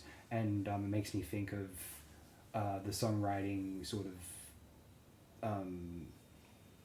that nexus that was the Partridge and Newell collaboration, sort of just a very dedicated piece of collection of songwriting. Yeah, definitely. Except in the United States, obviously, and a few years before it. What is most memorable, partly to me now, is there's a song on there. I think it's the second track even. And I don't know if it's the focus of the entire song. The second track is the best song. He's talking about how he loves this when he was in love with his kindergarten. The greatest lyric ever is, like I was saying, the heart on the sleeve stuff that is laid in irony, but is so like Syd Barrett in the sense of it being legit. It's drawn. This guy must be like have some sort of creative muse in the sense of like he'll draw like a memory that's like, what was it? I was dreaming of my kindergarten teacher. She told me she was 21 years old, and she's like a goddess I adored at 5 years old. And I'm like, man, that's such a thing that, like, is so, like, I'm sure every kid felt that way about some, like, young teacher they had in school. It's just so blatant, but, like, obvious and pulled from the ether in such a, like, poetic way. It's just like, yeah, did Syd Barrett write that? It's very interesting, yeah. Yeah, this is an interesting piece of dedicated songs from these American fellows, and I find it. Sometimes I think that, from the perspective of American songwriting can maybe be a bit overrated because it focuses on its own history too much. Whereas maybe like on the other side of the pond over in England, they may dismiss it. Like, oh, there's a few good American songwriters, but it's not as good as the English stuff. Nothing as good as Paul McCartney or Richard Thompson or whatever you want to name, the old music hall stuff. But then the thing with the Americans is that, like, I remember listening to recently to, like, people talk about, like, that kind of country, or these country songwriters being great and this and that. And, like, yeah, Wichita Alignment's good. Like, there's great stuff. But I remember listening to, like, Uncle John's Band by the Grateful Dead, which I've always thought was a beautiful song. And it's such a seamlessly singable song. Like, it's almost like everything you wanted in, like, a group of people singing a song in a series of lyrics and arrangements. It's very beautiful. And so there is a very serious tradition of American songwriting, which isn't just, Bob Dylan telling a story and like, oh no, listen to the lyrics. It's just like, no, the music hooks you in and then the lyrics kind of like lock you in. They're meant to meld in like a natural way. Yeah, and this is one of those song albums, and not even a familiarity thing, unless you've been playing it around, but I'm not really sure about that. Maybe. Oh, probably like 6 months ago or something. Okay, because it's one of those things where you can be listening to it while it's doing something else, typing or reading on the computer, and it'll have you turning your head toward the speaker thinking, oh, this is catching me, like you're getting involved. And I'm not someone who listens to sort of acoustic guitar driven you know, songwriter music, all that. Not that you'd call this is more slacker sort of. There's some distortion there, but yeah. it's not the sort of music I would normally listen to. But like the Verlaines, it was very engaging. And it's a positive feeling for myself overall. I'd say. Yeah, because it's kind of like that slacker guy paired up with some strange like underground New York musician who had like an independent label, and so he just puts all these strange like production flares on top of that guy's like music. So it's like Sebadoo's like early material, but also layered in like interesting like sort of strange production, experimental, you know. Yeah. So it combined. It's the best of two worlds, where it's like intimate, like forefront songwriting, and also sparse, strange DIY production. You know. I suppose it's what like Steve Albini wishes he could make. Good point. Yeah. But yeah, that's a hot day in Waco. Better watch out for the government encroaching on your rights. Careful, guys. Especially if you're a cult. And so I suppose we go on to the next one we've got here, which is I'm obsessed with Britain in the 80s for majority of my picks. And we're going to a later part of the decade though, with the act Wire. England in the 80s. 1988's A Bell is a Cup Until It Is Struck. Now, we know of Wire as first wave punk greats for Pink Flag. They were a bit more arts student-y on there, but still it was an album that was appreciated by first wave punk fans at the time, and even now. I remember like knowing people who liked first wave punk. You know, someone a mutual person that we both knew. They got into Pink Flags, you know, just kind of on their own, and it was kind of a surprise because it's a more, you know, we consider it a bit more arty, but to them it was just great punk rock. So that was cool. Yeah. And but Jazz Missing is more of the art school variety. It's bordering on art rock and sort of not experimental, but there's stuff that you might hear in not quite that avant-garde, but maybe sometimes you know, the Henry Cow family, particularly around that era, but maybe not quite that extreme. But you do have a lot of clearly very insane and out there rock arrangements on Chairs Missing. 154 is like almost like that smarty pants dissection of rock song structures and taken to experimental places, but also kind of perfecting the genre. Very modernist, very much like those fascinating novels of the interwar period, except in rock music. And then you have 1986's The Wire went on hiatus and then reformed, and then some of the members made very experimental noise music, such as the likes of Colin Newman was a bit more conventional, but very good solid punk rock music on albums like A-Z from 1980, I believe. But then Dome is some of my favorite music of that era. I think it's just terrifying, and you know how some people like to be in certain states and listen to kind of happy, flowery, expansive, spacious music. Sometimes I like to listen to this desolate, cool, like post-balladian stuff and just get, because horror and nightmares are kind of fun sometimes. I don't know, especially in a controlled environment. I like horror movies. You know, to me, like music by the likes of Dome, kind of fascinating in a similar respect. If you put it on and you're playing it at night, it can transform a suburb into a hostile Mordor, definitely, if you will, and that's great. Because Tolkien's a lot of fun. Anyway, no, seriously, it becomes like the appeal. Think of the appeal of a dungeon sim for you younger guys, maybe, or black metal for some of you. I was never quite into black metal, but I have tried. I don't dislike it. I just don't find the motivation to go back to it that much, sadly. But anyway, on to 1986 is the ideal copy. Why we're going for a bit more of an industrial sound, I might even say. It's a fascinating experiment, although I remember finding the album a bit uneven, and I hate to say it, but I found it a bit harsh to listen to via headphones, and when I've listened to it in speakers, I've enjoyed it more. Like, I just remember walking to and from work shifts with it and just thinking like, oh, this is getting a bit annoying for me, sadly. Maybe it's a remaster thing, I don't know. But then you have A Bell Is a Cup Until It Is Struck, which is more conventional post-punk, and on the poppier side of post-punk, perhaps. It's more about hooks and, like, drum beats than the more, what we might associate Wire with, which is groups like Swell Maps or The Fall or Magazine, perhaps. But instead, like, what's going on here is it's not even cold wave. It's when I say industrial, I mean in sort of a literal environment, like concrete sense. That there's it's such a light and breezy listen that makes you want to appreciate a great metropolitan landscape, and it also seems to evoke itself. The music and the production is so.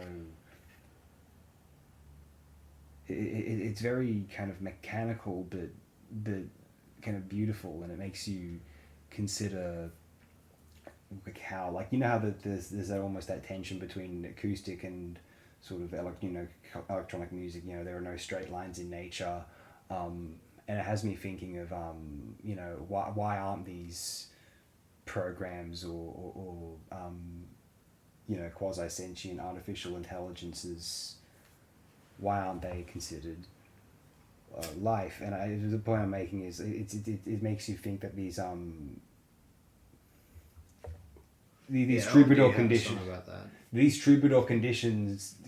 troubadour traditions can be just as alive and kind of beautiful in a cyborg sense by the time we get to Why Is A Bell Is a Cup Until It Is Struck. Not that this is science fiction music in the way that John Fox or OMD is, but it's and the lyrical content's sort of just like the stuff of bizarre beat poetry sometimes, perhaps. Yeah. But or cut ups maybe even. I'd still beat. There's such an effort here to. It's like it's arty pop, arty post punky pop, and at a time when this would have been all well and good, and if you play this for someone and ask them, what year do you think this record was released? They would probably say, I don't know, 1983. Now, 1988 is not a necessary surprise either in terms of the sound of the album, but if you know about the context of what was selling and what people were after at the time and expecting to hear, this feels like a sound that was a bit... It's still the 80s, but it doesn't seem like a sound that was anyone's priority at the time, unless we consider that ethereal wave world. But I don't think it quite sounds like ethereal wave. That stuff was still seemingly popular in continental Europe as like a goth scene or whatever. But, the indie scene had things like, the MBV EPs. They were around at that time. That's Jesus and Mary Chain, stuff like that. Yeah, this is less hazy and more sort of...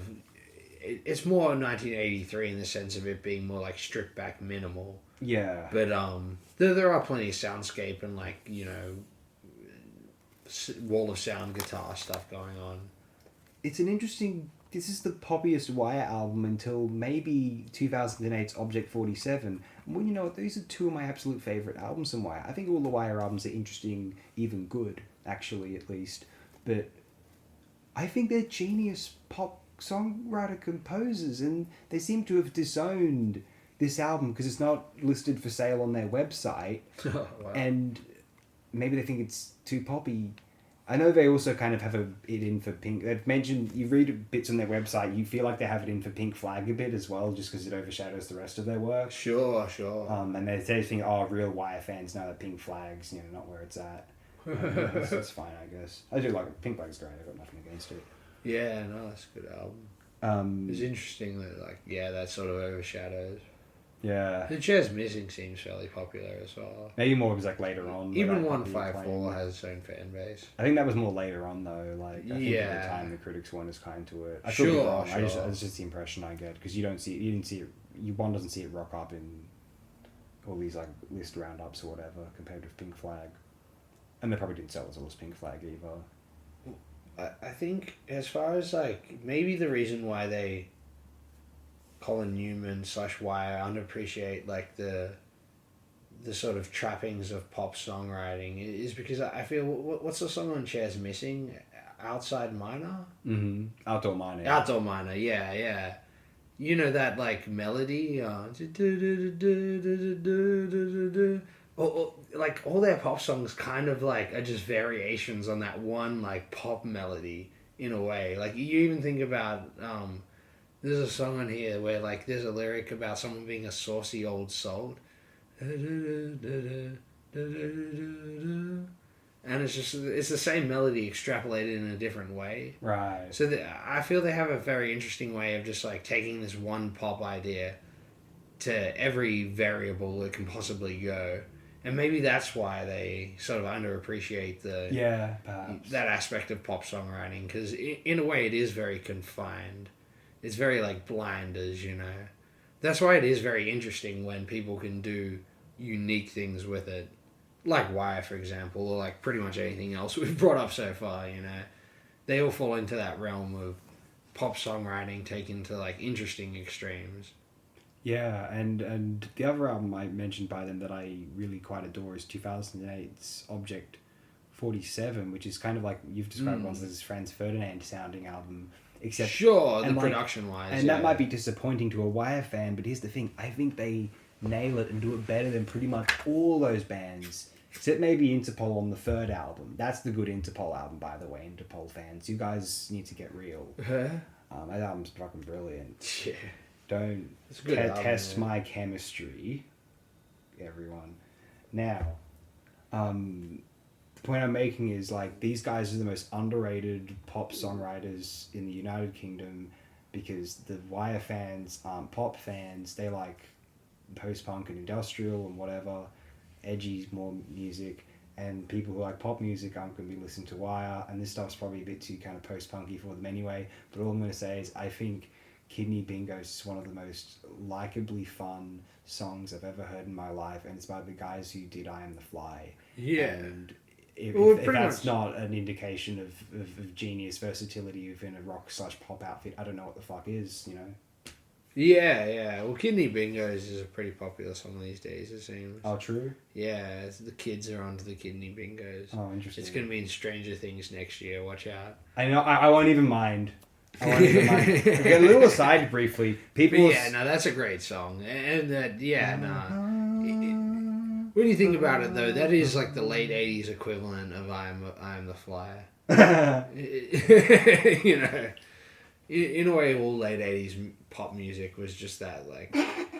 Yeah, you know what I mean. That's the way it is. We're gonna have a number one. Yeah, it was just all Mel and Kim is I Am the Fly. Yeah, no, that's late 80s pop music, and that's just their take on Mel and Kim. You want to listen to Wire doing Mel and Kim, then that's A Bell is a Cop Until It's Struck. Who doesn't want to hear that? It sounds like it's a great experiment. It's a brilliant album. It's kind of ridiculous, actually. It almost is my second favourite after 154. That's favourite, not best, but whatever. And yeah, all their albums are good, really. Yeah, I mean, just brilliant guys. And I guess the thing I was going to say about the Stranger Things thing is everyone's complaining like, people claim they're into Master of Puppets and Metallica, but it's just because of Stranger Things. Master of Puppets is the only song they know. Listen, guys. I remember when people was complaining that, people claim Metallica, they like Metallica, but they only know the Black Album onwards. It's like, let's be appreciative that it's like Master of Puppets instead, alright? Yeah. Like, come on, like, get real. Yeah, the Unforgiven's been thrashed to death. Sad but true, fucking Through the Never, Fuel. I don't think St. Anger had any popular songs, but it made for a great documentary. Delete that. A major hit. Would you like to say anything more about this particular Wire album or do you want to move on to Bobby Womack? No, go on to the woes, I suppose. If you want my love, put something down on it. Yeah. Put something down on it. Yeah, good old Bobby Womack. I suppose, like, what would you call him? A stalwart of the soul R&B scene? Best known for a soundtrack, though, perhaps, Across 110th Street, 1972-1. Yeah, definitely in retrospect as well, because that was in the Tarantino movie. Then again, so was Isaac Hayes, but he's very well known otherwise, partly because of South Park, though. Yeah, definitely. And, movie roles like Escape from New York, perhaps. At least, I love him. He's and Shaft as well. Yeah, that's what I was saying about the soundtrack. Yeah. Similar to like Curtis Mayfield, where like, you know, or even like James Brown, though he was more popular outside of just like the soundtracks. Well, James Brown was like, way bigger than just the soundtracks. Yeah. But see, like James Brown's a good example. James Brown was kind of like, in a solar system, he's like the star of that world. And then people like Bobby Womack are they're like, you know, gravitating around James Brown. Like I think he was friends with James Brown amongst like, you know, everyone else, because everyone was friends in that world.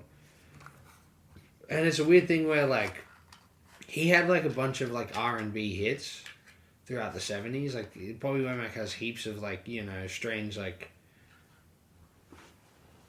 sort of hit songs. And he was never considered like an album artist, or even like he floated in that world between like commercial music and like art music. Yeah. And even the label itself was sort of like unsure of how to like market him and things like that. He even goes into it in songs. Like he does a song about a cover of that Carpenter song, Close to You, and like the whole opening of that is just him talking about the music industry.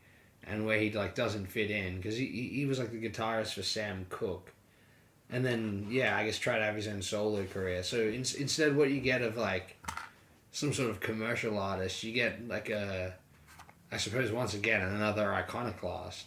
He has like a very particular vision and sound that he's able to utilize, like all these really great like southern, like I think this album that I'm going to talk about, Understanding, was recorded in like Memphis. Yeah. So he's just using all these like state of the art, you know, R&B like country sort of studios, and the label's just letting him make all these albums. I suppose as like audio experiments or like pop experiments, because he would just write songs. He's like a songwriter sort of guy for the industry. So other people would cover the songs and they'd become hits as well. Yeah.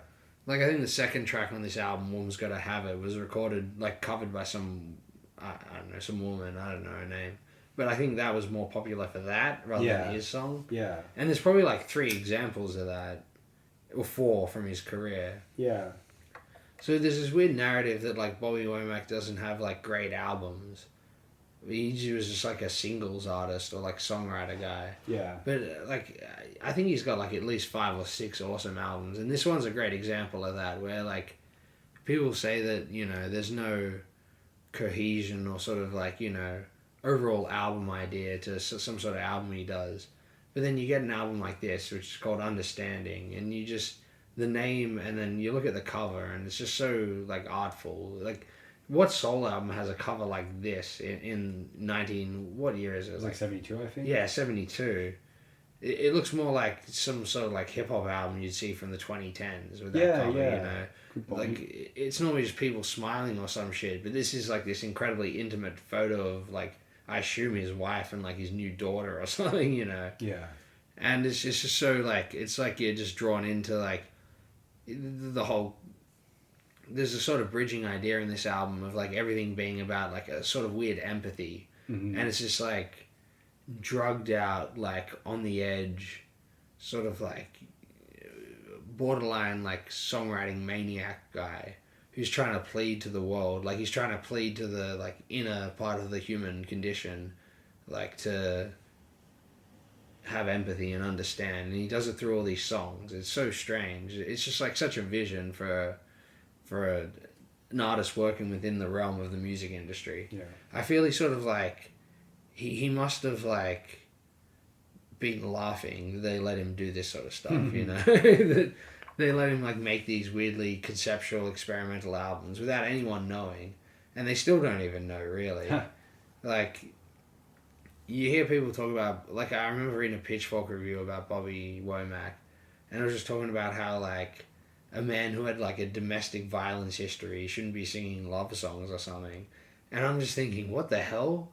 Like if you're going to go on the line of the human condition, that's exactly what you want to hear, because then you'll understand. Hence the name of the album, Understanding. It's just like, why would you not want to, like, you know, a simulation of these things? Some artist who lives through their pain and then like extends it in this way. Like, of course you want that. And that's kind of really what a good pop album will do, right? Like beyond just like nomenclature and like hooks we've all heard before, you know, recognition basis stuff. So yeah, I guess that's a good diatribe of why this album is very interesting to me, at least. Like not only like musically, it's very like it's got everything you want from a '72 soul album, like strange, sparse, cavernous production with interesting funk things, and it's like you can talk about all the techniques and also like the cutting edge. Like the opening track is a proto disco song, for example. Like everything's the only like the one notable like weird part about this album is the second last track, the cover of Sweet Caroline. That song only sounds good if you're tripping ketamine. Okay. Otherwise, like, I don't know why he covered that. I guess he just wanted to like do his own version of it. But that's what you'll get when you get someone like Bobby Womack. You'll get like one weird nadir. It's just like he had a strange idea or something and thought it would work.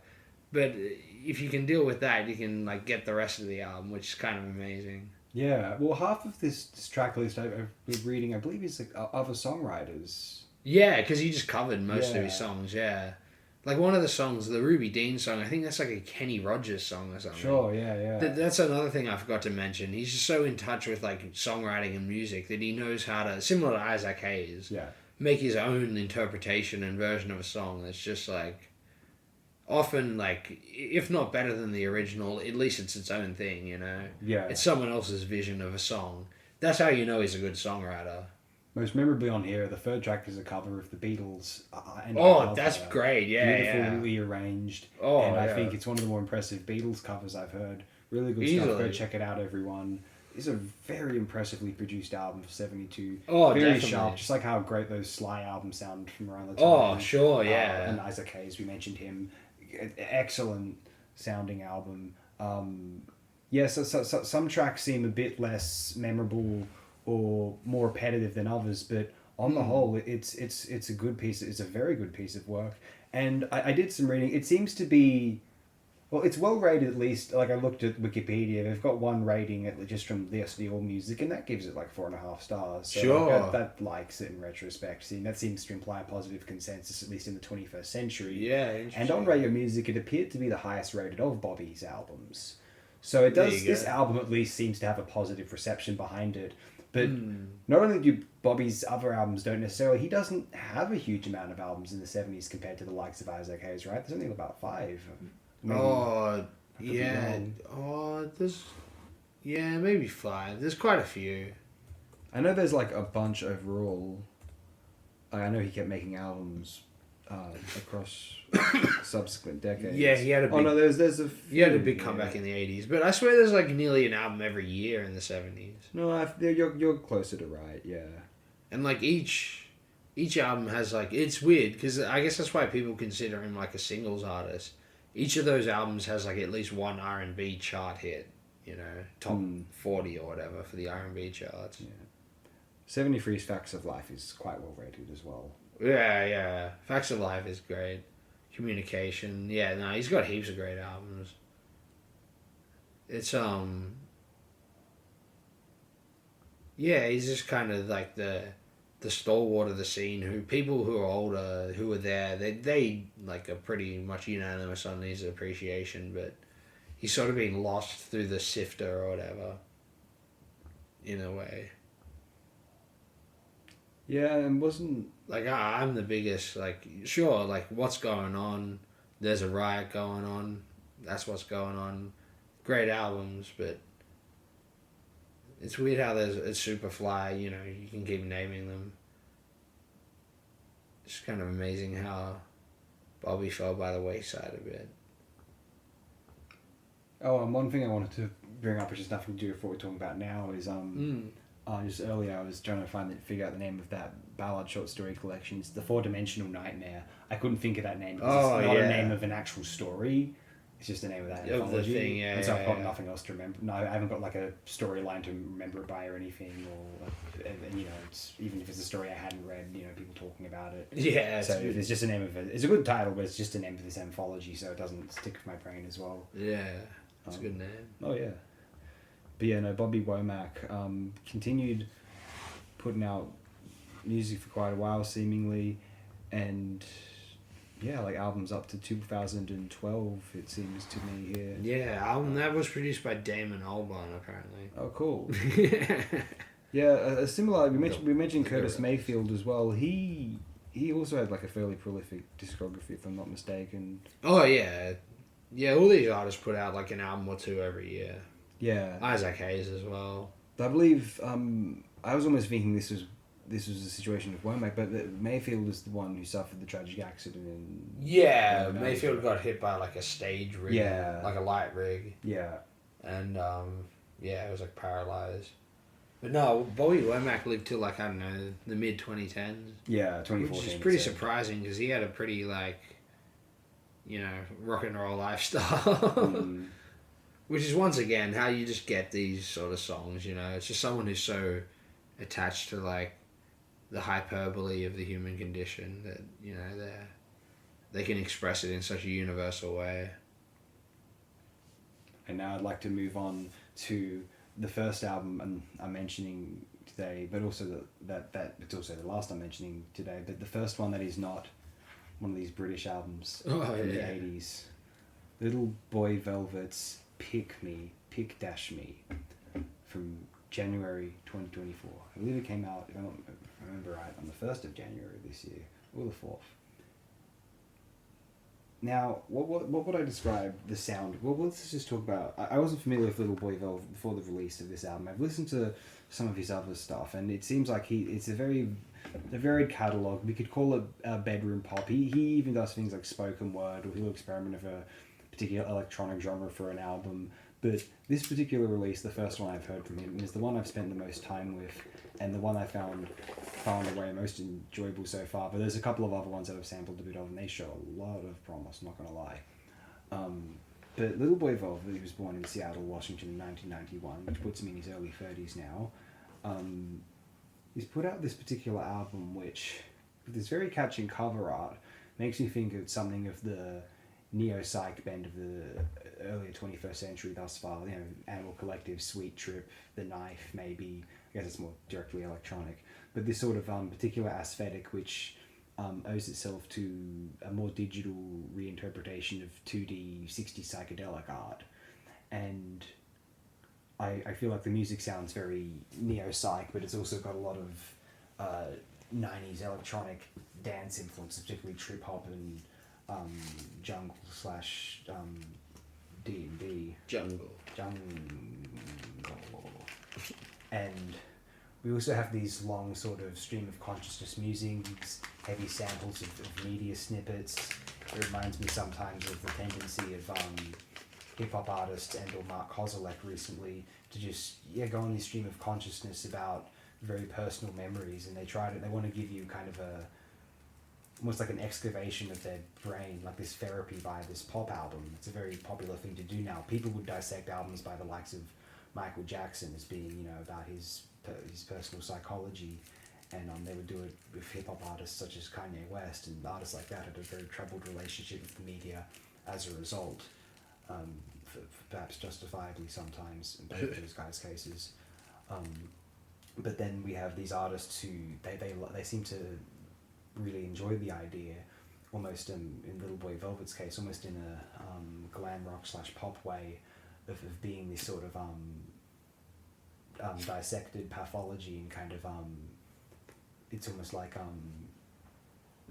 displaying like a picture book photo album of different traumas and insecurities via some of the more memorable and kind of immediately catchy up-tempo electronic pop tracks I've heard in the 2010s. And here's the thing though, is this a particularly revolutionary sound? It sounds like something that would have been very cutting edge in the mid-2010s, and it seems to be reeling from a certain sound of the latter half of the 2010s, and by some very, very cutting edge acts of like the late 2000s, like Animal Collective tier, so it wasn't many people. You know what it is? It's aping off the bedroom pop, what's called vibes music. Yeah. But it's consciously doing that, because an early track in the song samples like a chick going, That's not the vibes. Mm. So I think he's deliberately doing that. Yeah. It's sort of meta and creative in that sense. Conceptually, you know, it's acknowledging that in a weird way. Yeah, and so I think for this reason, the album may not come across as super cutting edge or like a particularly like new concise experiment. It's sort of an explosion of things that the artist loves, and so that's why I'm trying to think to myself, why does this have a rating below 3 on the RYM? Because I think this is fantastic. I've played it to you. You've also It's good expressed album. enjoyment of it, and so it just kind of. That's the only thing I can think of. Maybe people think it's kind of, especially if all they listen to is new music, they think of it, and bedroom pop specifically, they may feel a bit been there, done there about it, or like maybe they have a more like theoretical approach to pop where they're expecting to hear new things, whereas I just want to be kind of caught off guard. And like to me, it doesn't matter if something is familiar, like if it feels new. That's all it requires for me. And feeling new in the context of these sort of freedom performing it, up-tempo songs is really just a matter of like, if I'm hooked, I'm hooked. And even if it's like ultimately turns out it's like really similar to an older song, it's got me. It's done. It's like what I can't argue with that. I like it. And so and then there's this just it's an album that can be heartbreakingly emotive in its lyricism. It's very funny with its use of samples from American media. And I think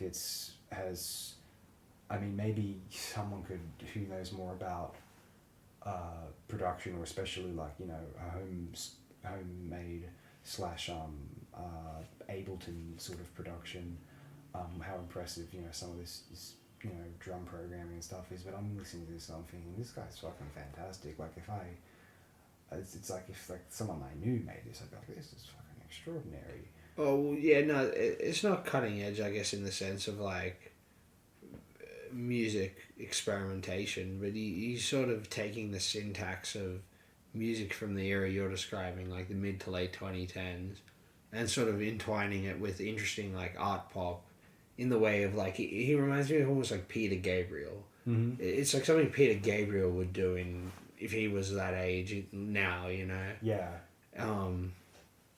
Where it's just taking that sort of... It's interesting. The album reminds me of how, like, music in the, that vibes genre or whatever, the syntax of, like, music in the last... People say music hasn't changed, but in the last 10 years, it's completely different to what it was 10 years before. In, say, like, you brought up Mark Fisher earlier, and the Fisherian thing of, like, 2000s music, it was just the 80s music. But, like, music within the last 10 years is foreign to people from outside of that time. Yeah, so, post 2014, when that claim was publicly made, I think. Yeah. Sure.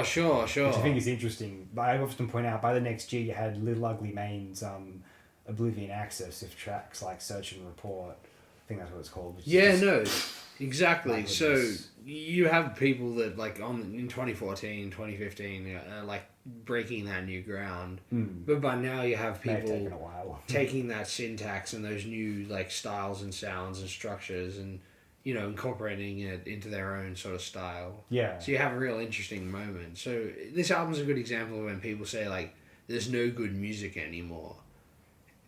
No, like, there's plenty. All these people are making it. Like, why do people just ignore them? It's kind of strange, Why keep going back to the highly rated albums on that website, RYM, when you can, like, find new stuff on there? It doesn't make sense to me, It's just, it's sort of something that I want to get into on the next album, I suppose, to do with, the sort of consumer culture that sort of, like, surrounds music appreciation, especially on the internet these days. And I suppose this album is a good example, even consciously, of things like that, trying to sort of buck that trend, not having to fit into, like, pigeonhole into some sort of category or, like, nomenclature or taxonomy that was born from, like, 2000s music criticism. And one major comment I need to make about this album is it features... There's 2 tracks that I've claimed so far as, like, track of the decade. the 2020s thus far. Firstly, there's a track called Shared Universe on, God, what's his name?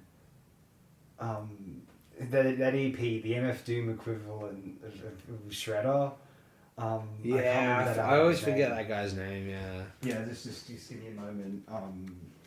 Mickey Diamond's Oroku Saki, and the track's actually called Multiverse. But yes, that track plus a track from Little Boy Velvet's Pick Me, track 5, typical millennial 9/11 bullshit. With a title like that, you think, I'm going to listen to that. I can't wait to hear that one. Yeah. And it comes on, and you get this something out of a classic 90s trip hop Portishead / Massive Attack intro. And if you like that sort of music, you're already sold. You're like, all right, bring it on. And then you get this sort of like slightly dazed stream of consciousness, him talking about, it's like there's like something out of Sun Kill Moon almost initially. I was talking to Mother again. And then he's and the 90s child, 2000s teen, 2010s adult, and 2020s queen in the making. And you're just thinking, where's this going? Like, how's this going? And then all of a sudden, like, leading up to him repeating the title of the song many times, typical millennial 9/11 bullshit, is sort of the sort of hooky chorus there. And I love how, like, just blunt and, like, kind of unromantic that sort of that statement is. Like, you could have, there's no point, I guess, dressing it up in anything. This is almost like a lazy, almost kind of punk way of just kind of getting it out there. Normally, I guess any English teacher or, some university professor, and it's good that they would do this, perhaps, would say, oh, no, don't use a curse word. That's just kind of a lazy sort of, like, edgy sort of, what would you call it, literature, as Harold Bloom would call literature of resentment, which is he didn't like the beats. Going forth, like, it's just kind of crass and lazy to use a curse word. Yeah, that works in the song's so tapped into the zeitgeist that it's, like, tastefully done with the swearing, It's kind of, like you said, song of, like, the year at least, or decade so far, in the fact that, like, very rarely can a song be so tapped into, like, the cultural zeitgeist that it can just express something that, like, people feel on a sort of visceral level. And sort of it has a knack for doing that. It's just such an interesting idea. Yeah, and just like you referring to it as bullshit rather than woes or whatever. Like, there's just something very, because that is like what someone of that age / our age, even we're only a few years younger than the guy, would call this really casually, this is bullshit. Casual vernacular. Yeah, exactly. It's natural. Yeah. Yeah, and like, just. It's not forced or anything. Like, the most revered line of dialogue in Hollywood cinema was when Clark Gable said, Rhett Butler said, frankly, my dear, I don't give a damn. Like, I'm sure, I have no doubt there are people at the time that, well, you use blasphemy in, like, this is not real, like, beautiful line. It's like, well, now it's just canonized. It was controversial at the time. Yeah. It said, like, Monty Burns and his girlfriend at the time, Wild, conceived Rodney, whatever he was, Larry, Rodney.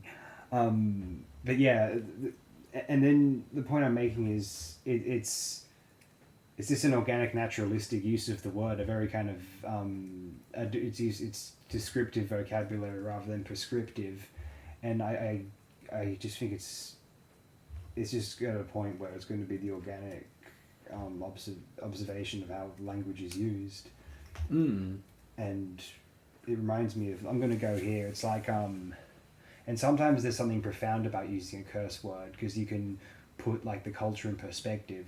Like, the fact that, I've gone on about this on the channel before in a particular video, the fact that not only does Eyes Wide Shut, Kubrick's film, but indeed Kubrick's oeuvre in general, maybe this was more incidental because he didn't intend to die, I'm sure, necessarily, but the fact that film ends with one of the most lauded sort of pretty model actress in the world at that time, Nicole Kidman, saying the word fuck into the camera, like, that's but, like, and the fact it's about the fact that people would consider it tasteless, even though it's like as organic and primal. Like just saying the word fuck, like that's the timeline of human history right there, intercourse. But like it invokes a sort of like how dare you, and it's tasteless. But like you know what I mean. And it's the fact that you do that to create that provocation is the point of putting it in there. But why is it tasteless? Maybe there's a wider conversation to be had about why it is tasteless. Like it's just it's considered.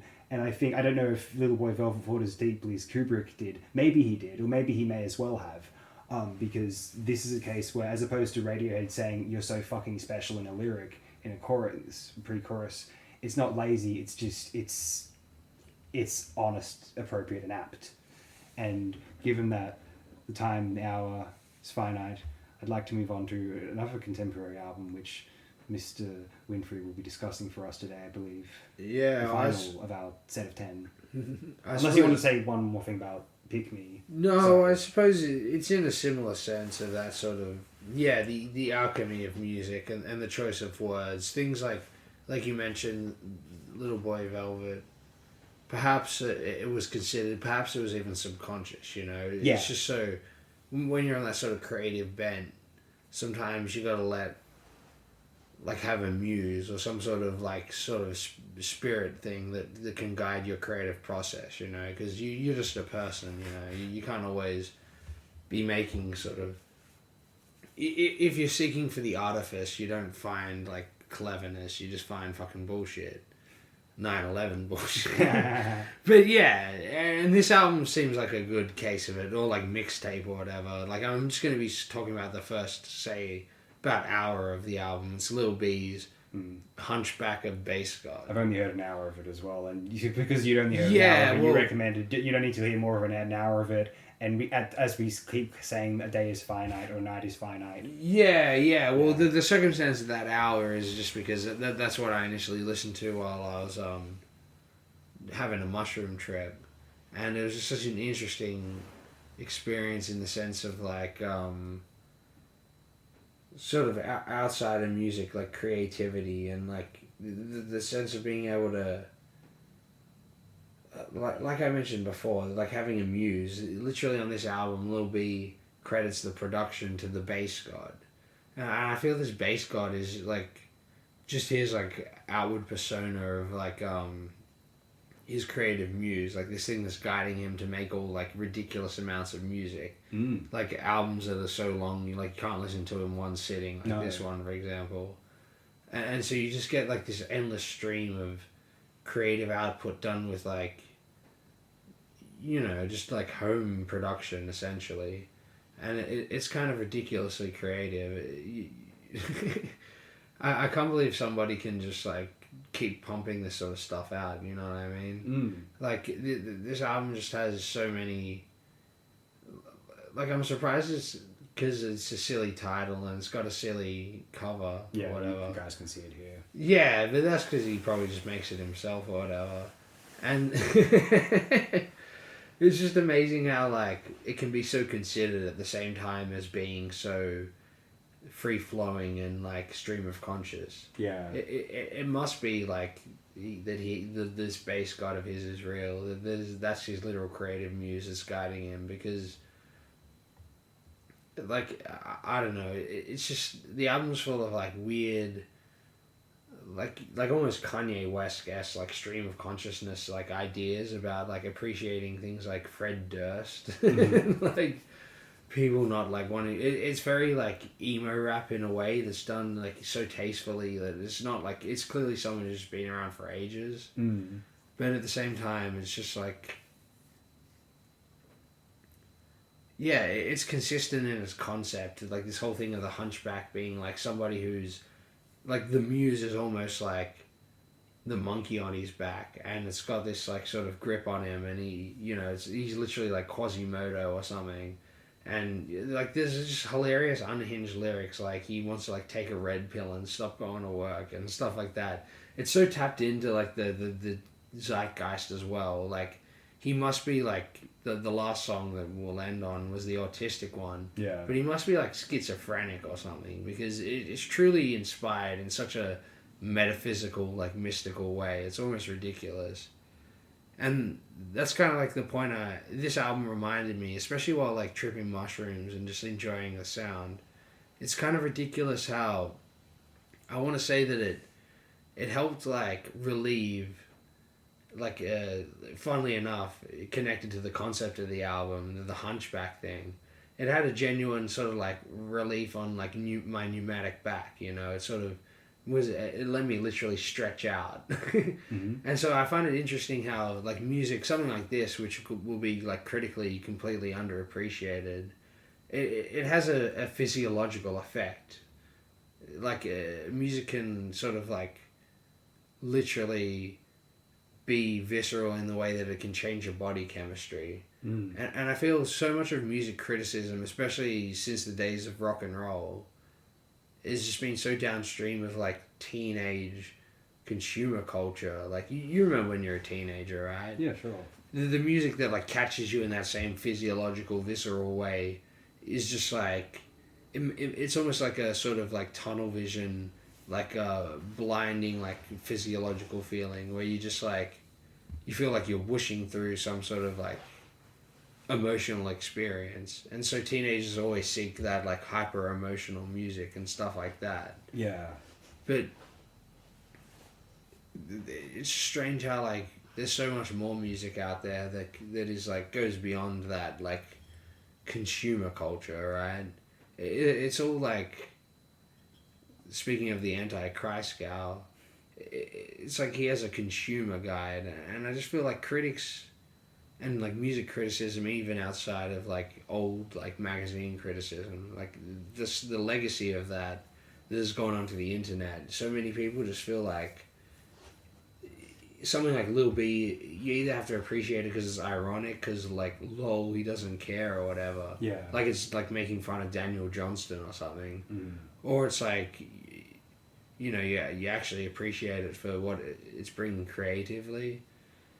I just feel like outside of that like ironic appreciation of creative stuff, so much of music is just based upon like a sort of teenage like visceral reaction to what music can do, but it can do so much more physiologically.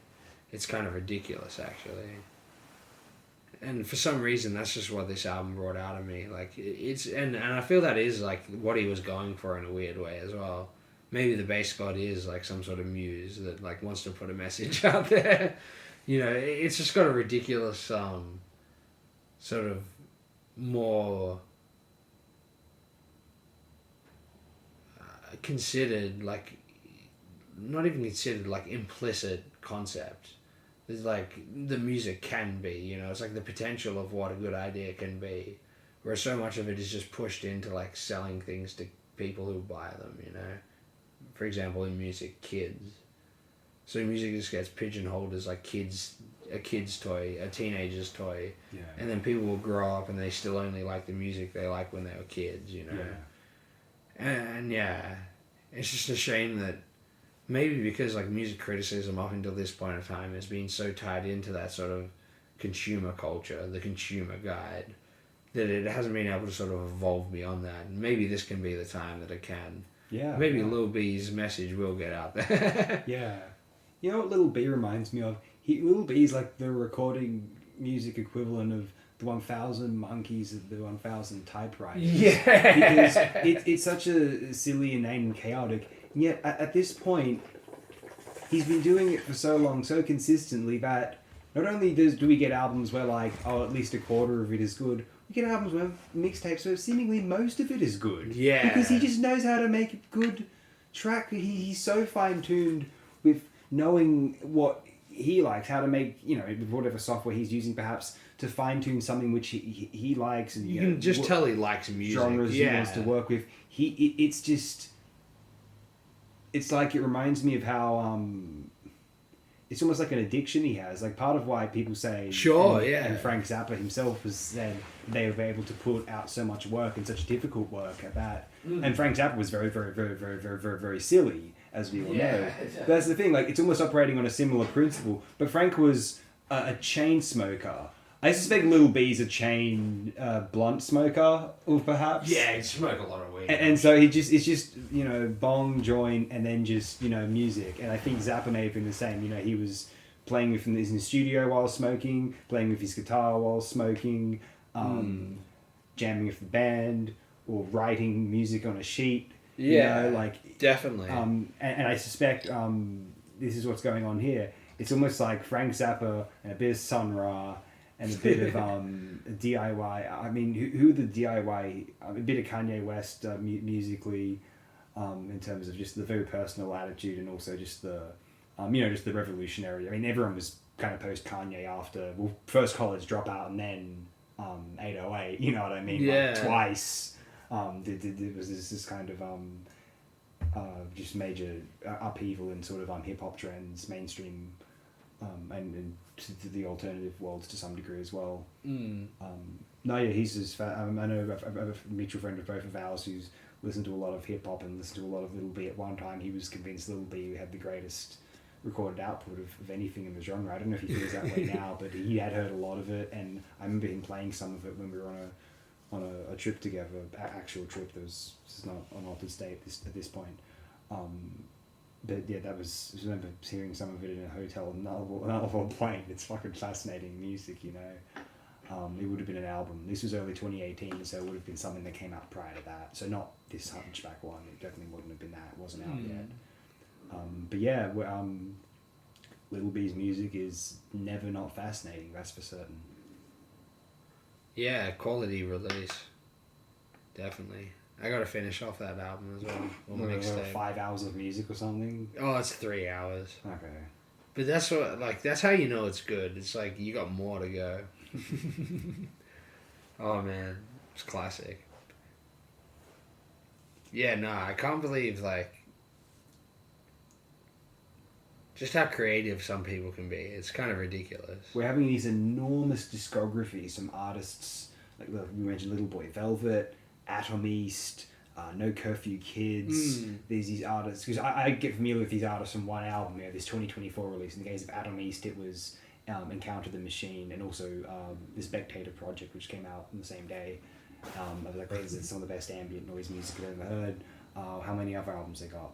Dozens. Yeah. And most of it's very good, and it came out since like 2022 in the case of Atom East.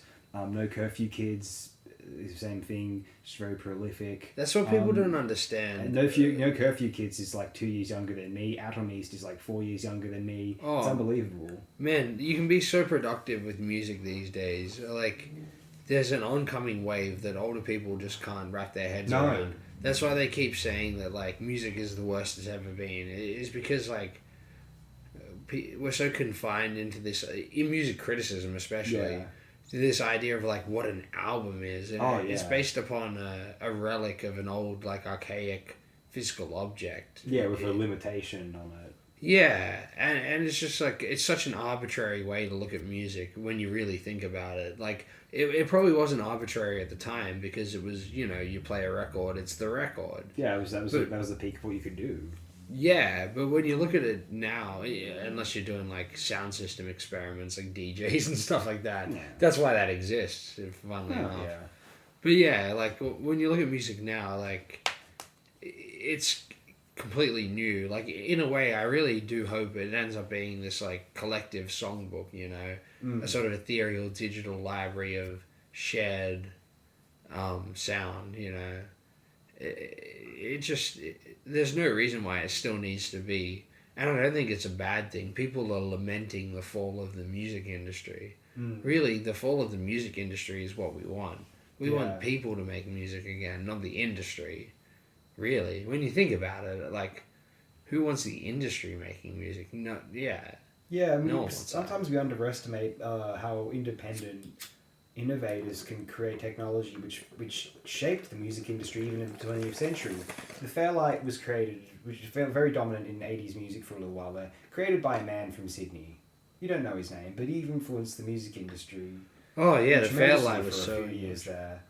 He was just someone, or some of the artists and some of the guys who worked on albums, like the young man who unfortunately he died while they were shortly after, I believe, the release of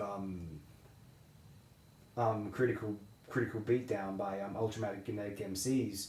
That's a phenomenally influential recording, and yet, like, where was the big studio behind that? I mean, they distributed it, but like they didn't. They were not recording techniques which were not invented but refined in the studio. In the expensive studio. They'd been experimenting with these ideas. Oh, just on boomboxes and stuff. Yeah, definitely. Yeah. So it's just the idea that like you need like expensive studios to come up with this sort of stuff is simply nonsense. I think it's just history doesn't. This is not how history. I mean, is history going to like change that significantly? Where that's just not going to occur anymore. If anything, it might occur more than ever, because there's not going to be much of a monopoly, and or if the big money makers are going to be just letting these artists do whatever they want, and then just like picking them out to distribute them once they've done their thing, not having an expectation for them to do anything specific, just seeing what catches on organically, and then saying, okay, we'll give you some more resources, and then you're going to do business, sure, help each other out. But like not, it'd be more like some people some praise about the 70s music industry sometimes, and there's a lot to complain about as well, but in terms of music creativity, once they saw someone was doing well, they would just give them the money and say, okay, I do what you need to do, and then you get Tales from Topographic Oceans or 10cc's albums, David Bowie's records, albums which Queen, which are quite experimental or seemingly non-commercial. I mean, they were very popular albums, some of them, but stuff like ELO, it just came from them being given money. They weren't being told what to do by the studio, and it worked out. Obviously, eventually the band wasn't selling as much, and then they were probably told, like, the case of like Black Sabbath, for example, they eventually get told, hey, why don't you do like a ballad, and you get like tracks on Technical Ecstasy, for example. So even then it wasn't perfect. Changes. I think they were just that coked up. Yeah, probably. I think they were just that fucking coked up. Must have been. It wouldn't surprise anyone at all. Man, what I would pay for one night of Black Sabbath coke up. Every human should at least have that one night.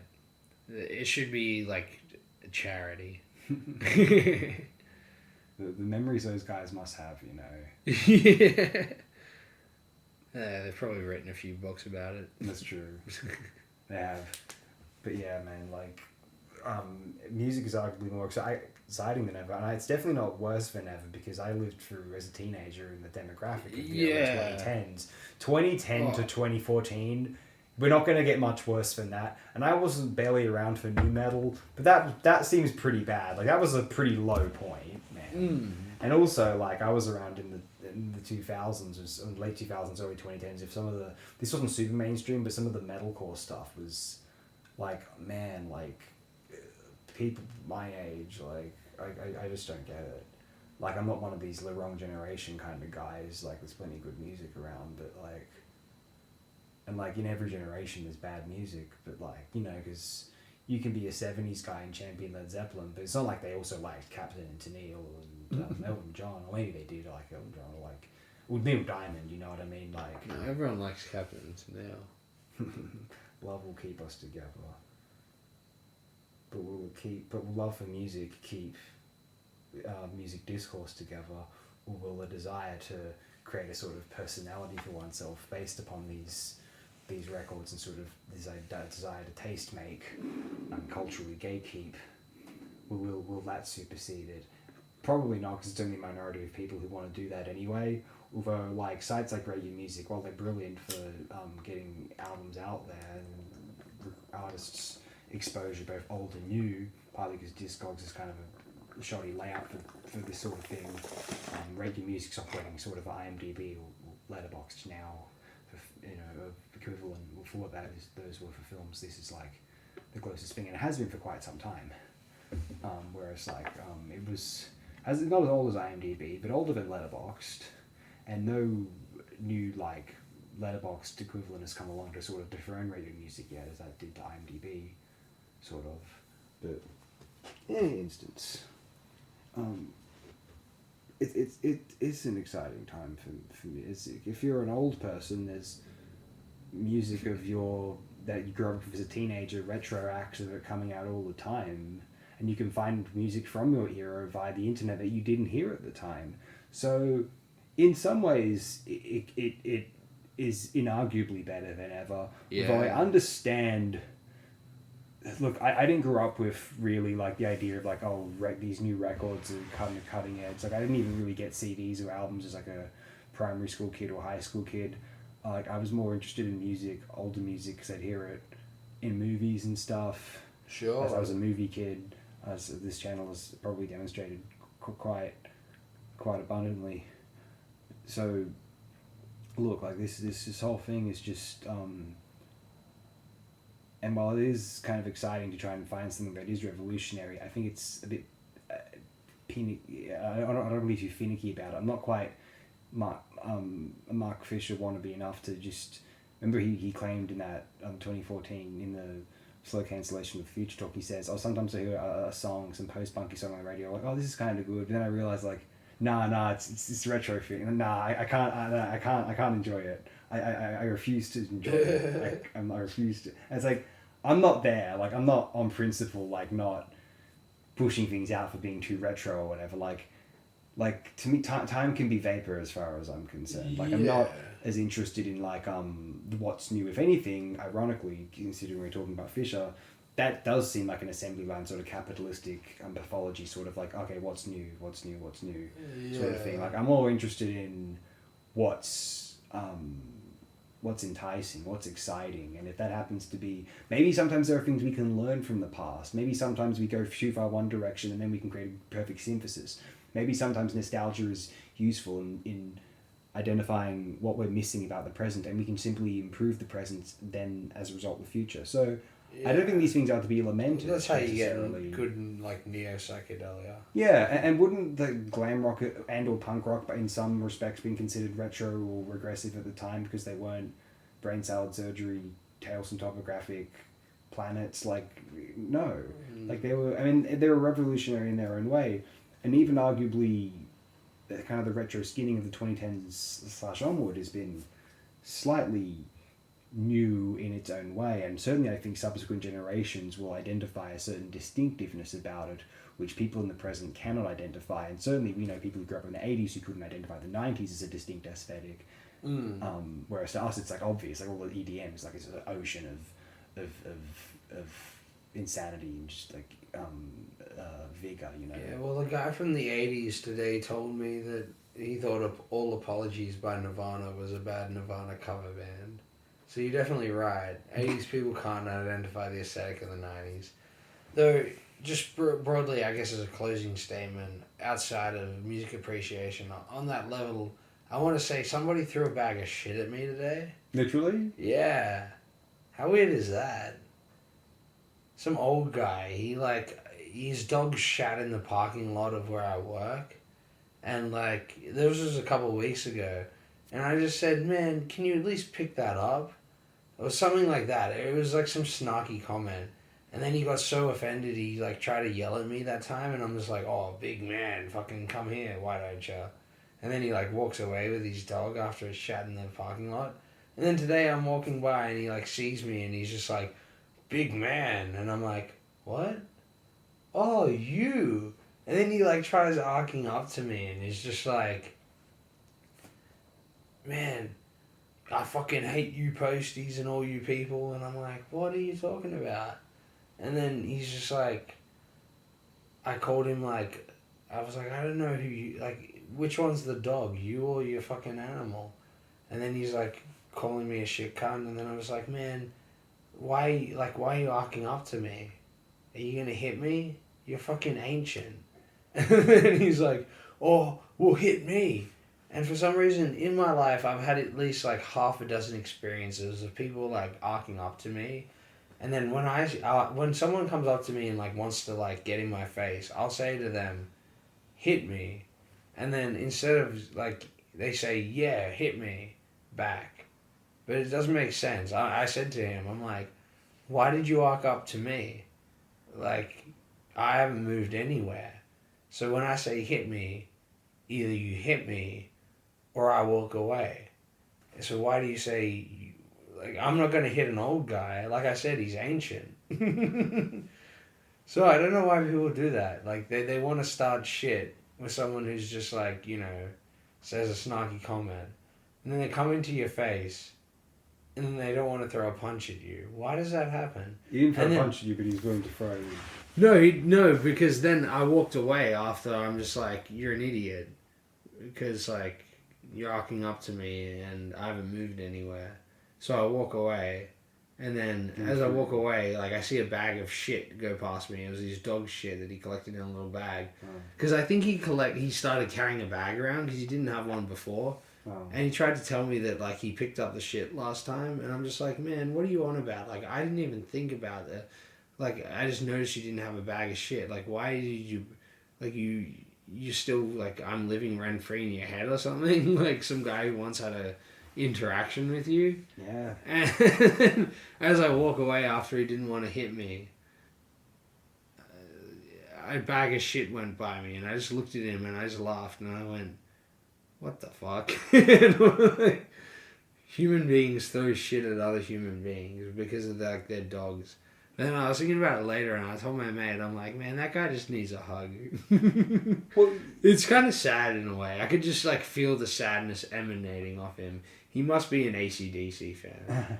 The Australian cliche of this sort of thing is that, like, I don't want to be too harsh here, but a lot of people will claim, like, because when people get older, they kind of have to stop drinking regularly because of their health, and the doctor, like, demands it, or maybe they go to hospital because of it. It's probably why he has a dog. And so they all just have to, like, they've been drinking every day for years, and they can't anymore, and will have to drink, like, light beer or something. So they just, like, there's a weird, like, it's like someone who's, like, had to give up smoking or something. Maybe they've had to give up smoking too. Like, perhaps. And they get too conditioned to rage. This is just what people say. Like, I'm not saying I believe this, but a lot of people claim let me put it this way. I don't know if this guy's a drinker or not. That's a bit far-fetched. Like, I'm not sure. Oh, yeah, I'm just saying. All I can say is that... Like, I'm just saying that's a cliche that people throw out. Sure. The cliche that seems more apparent in my mind is someone who, like, has a weird fetish for their dog. Because, like, well, the whole time... No, not in that way. I know. Well, the whole time the dog's going, or he's going off about the pride of his dog, like, the dog's just cool. Like, I actually petted the dog while he's yelling at me. Yeah! No, that's, like, how great is that? Like, I'm petting this guy's dog while he's yelling at me. This is the situation the human condition has got us in. And I feel music has a part to play in it.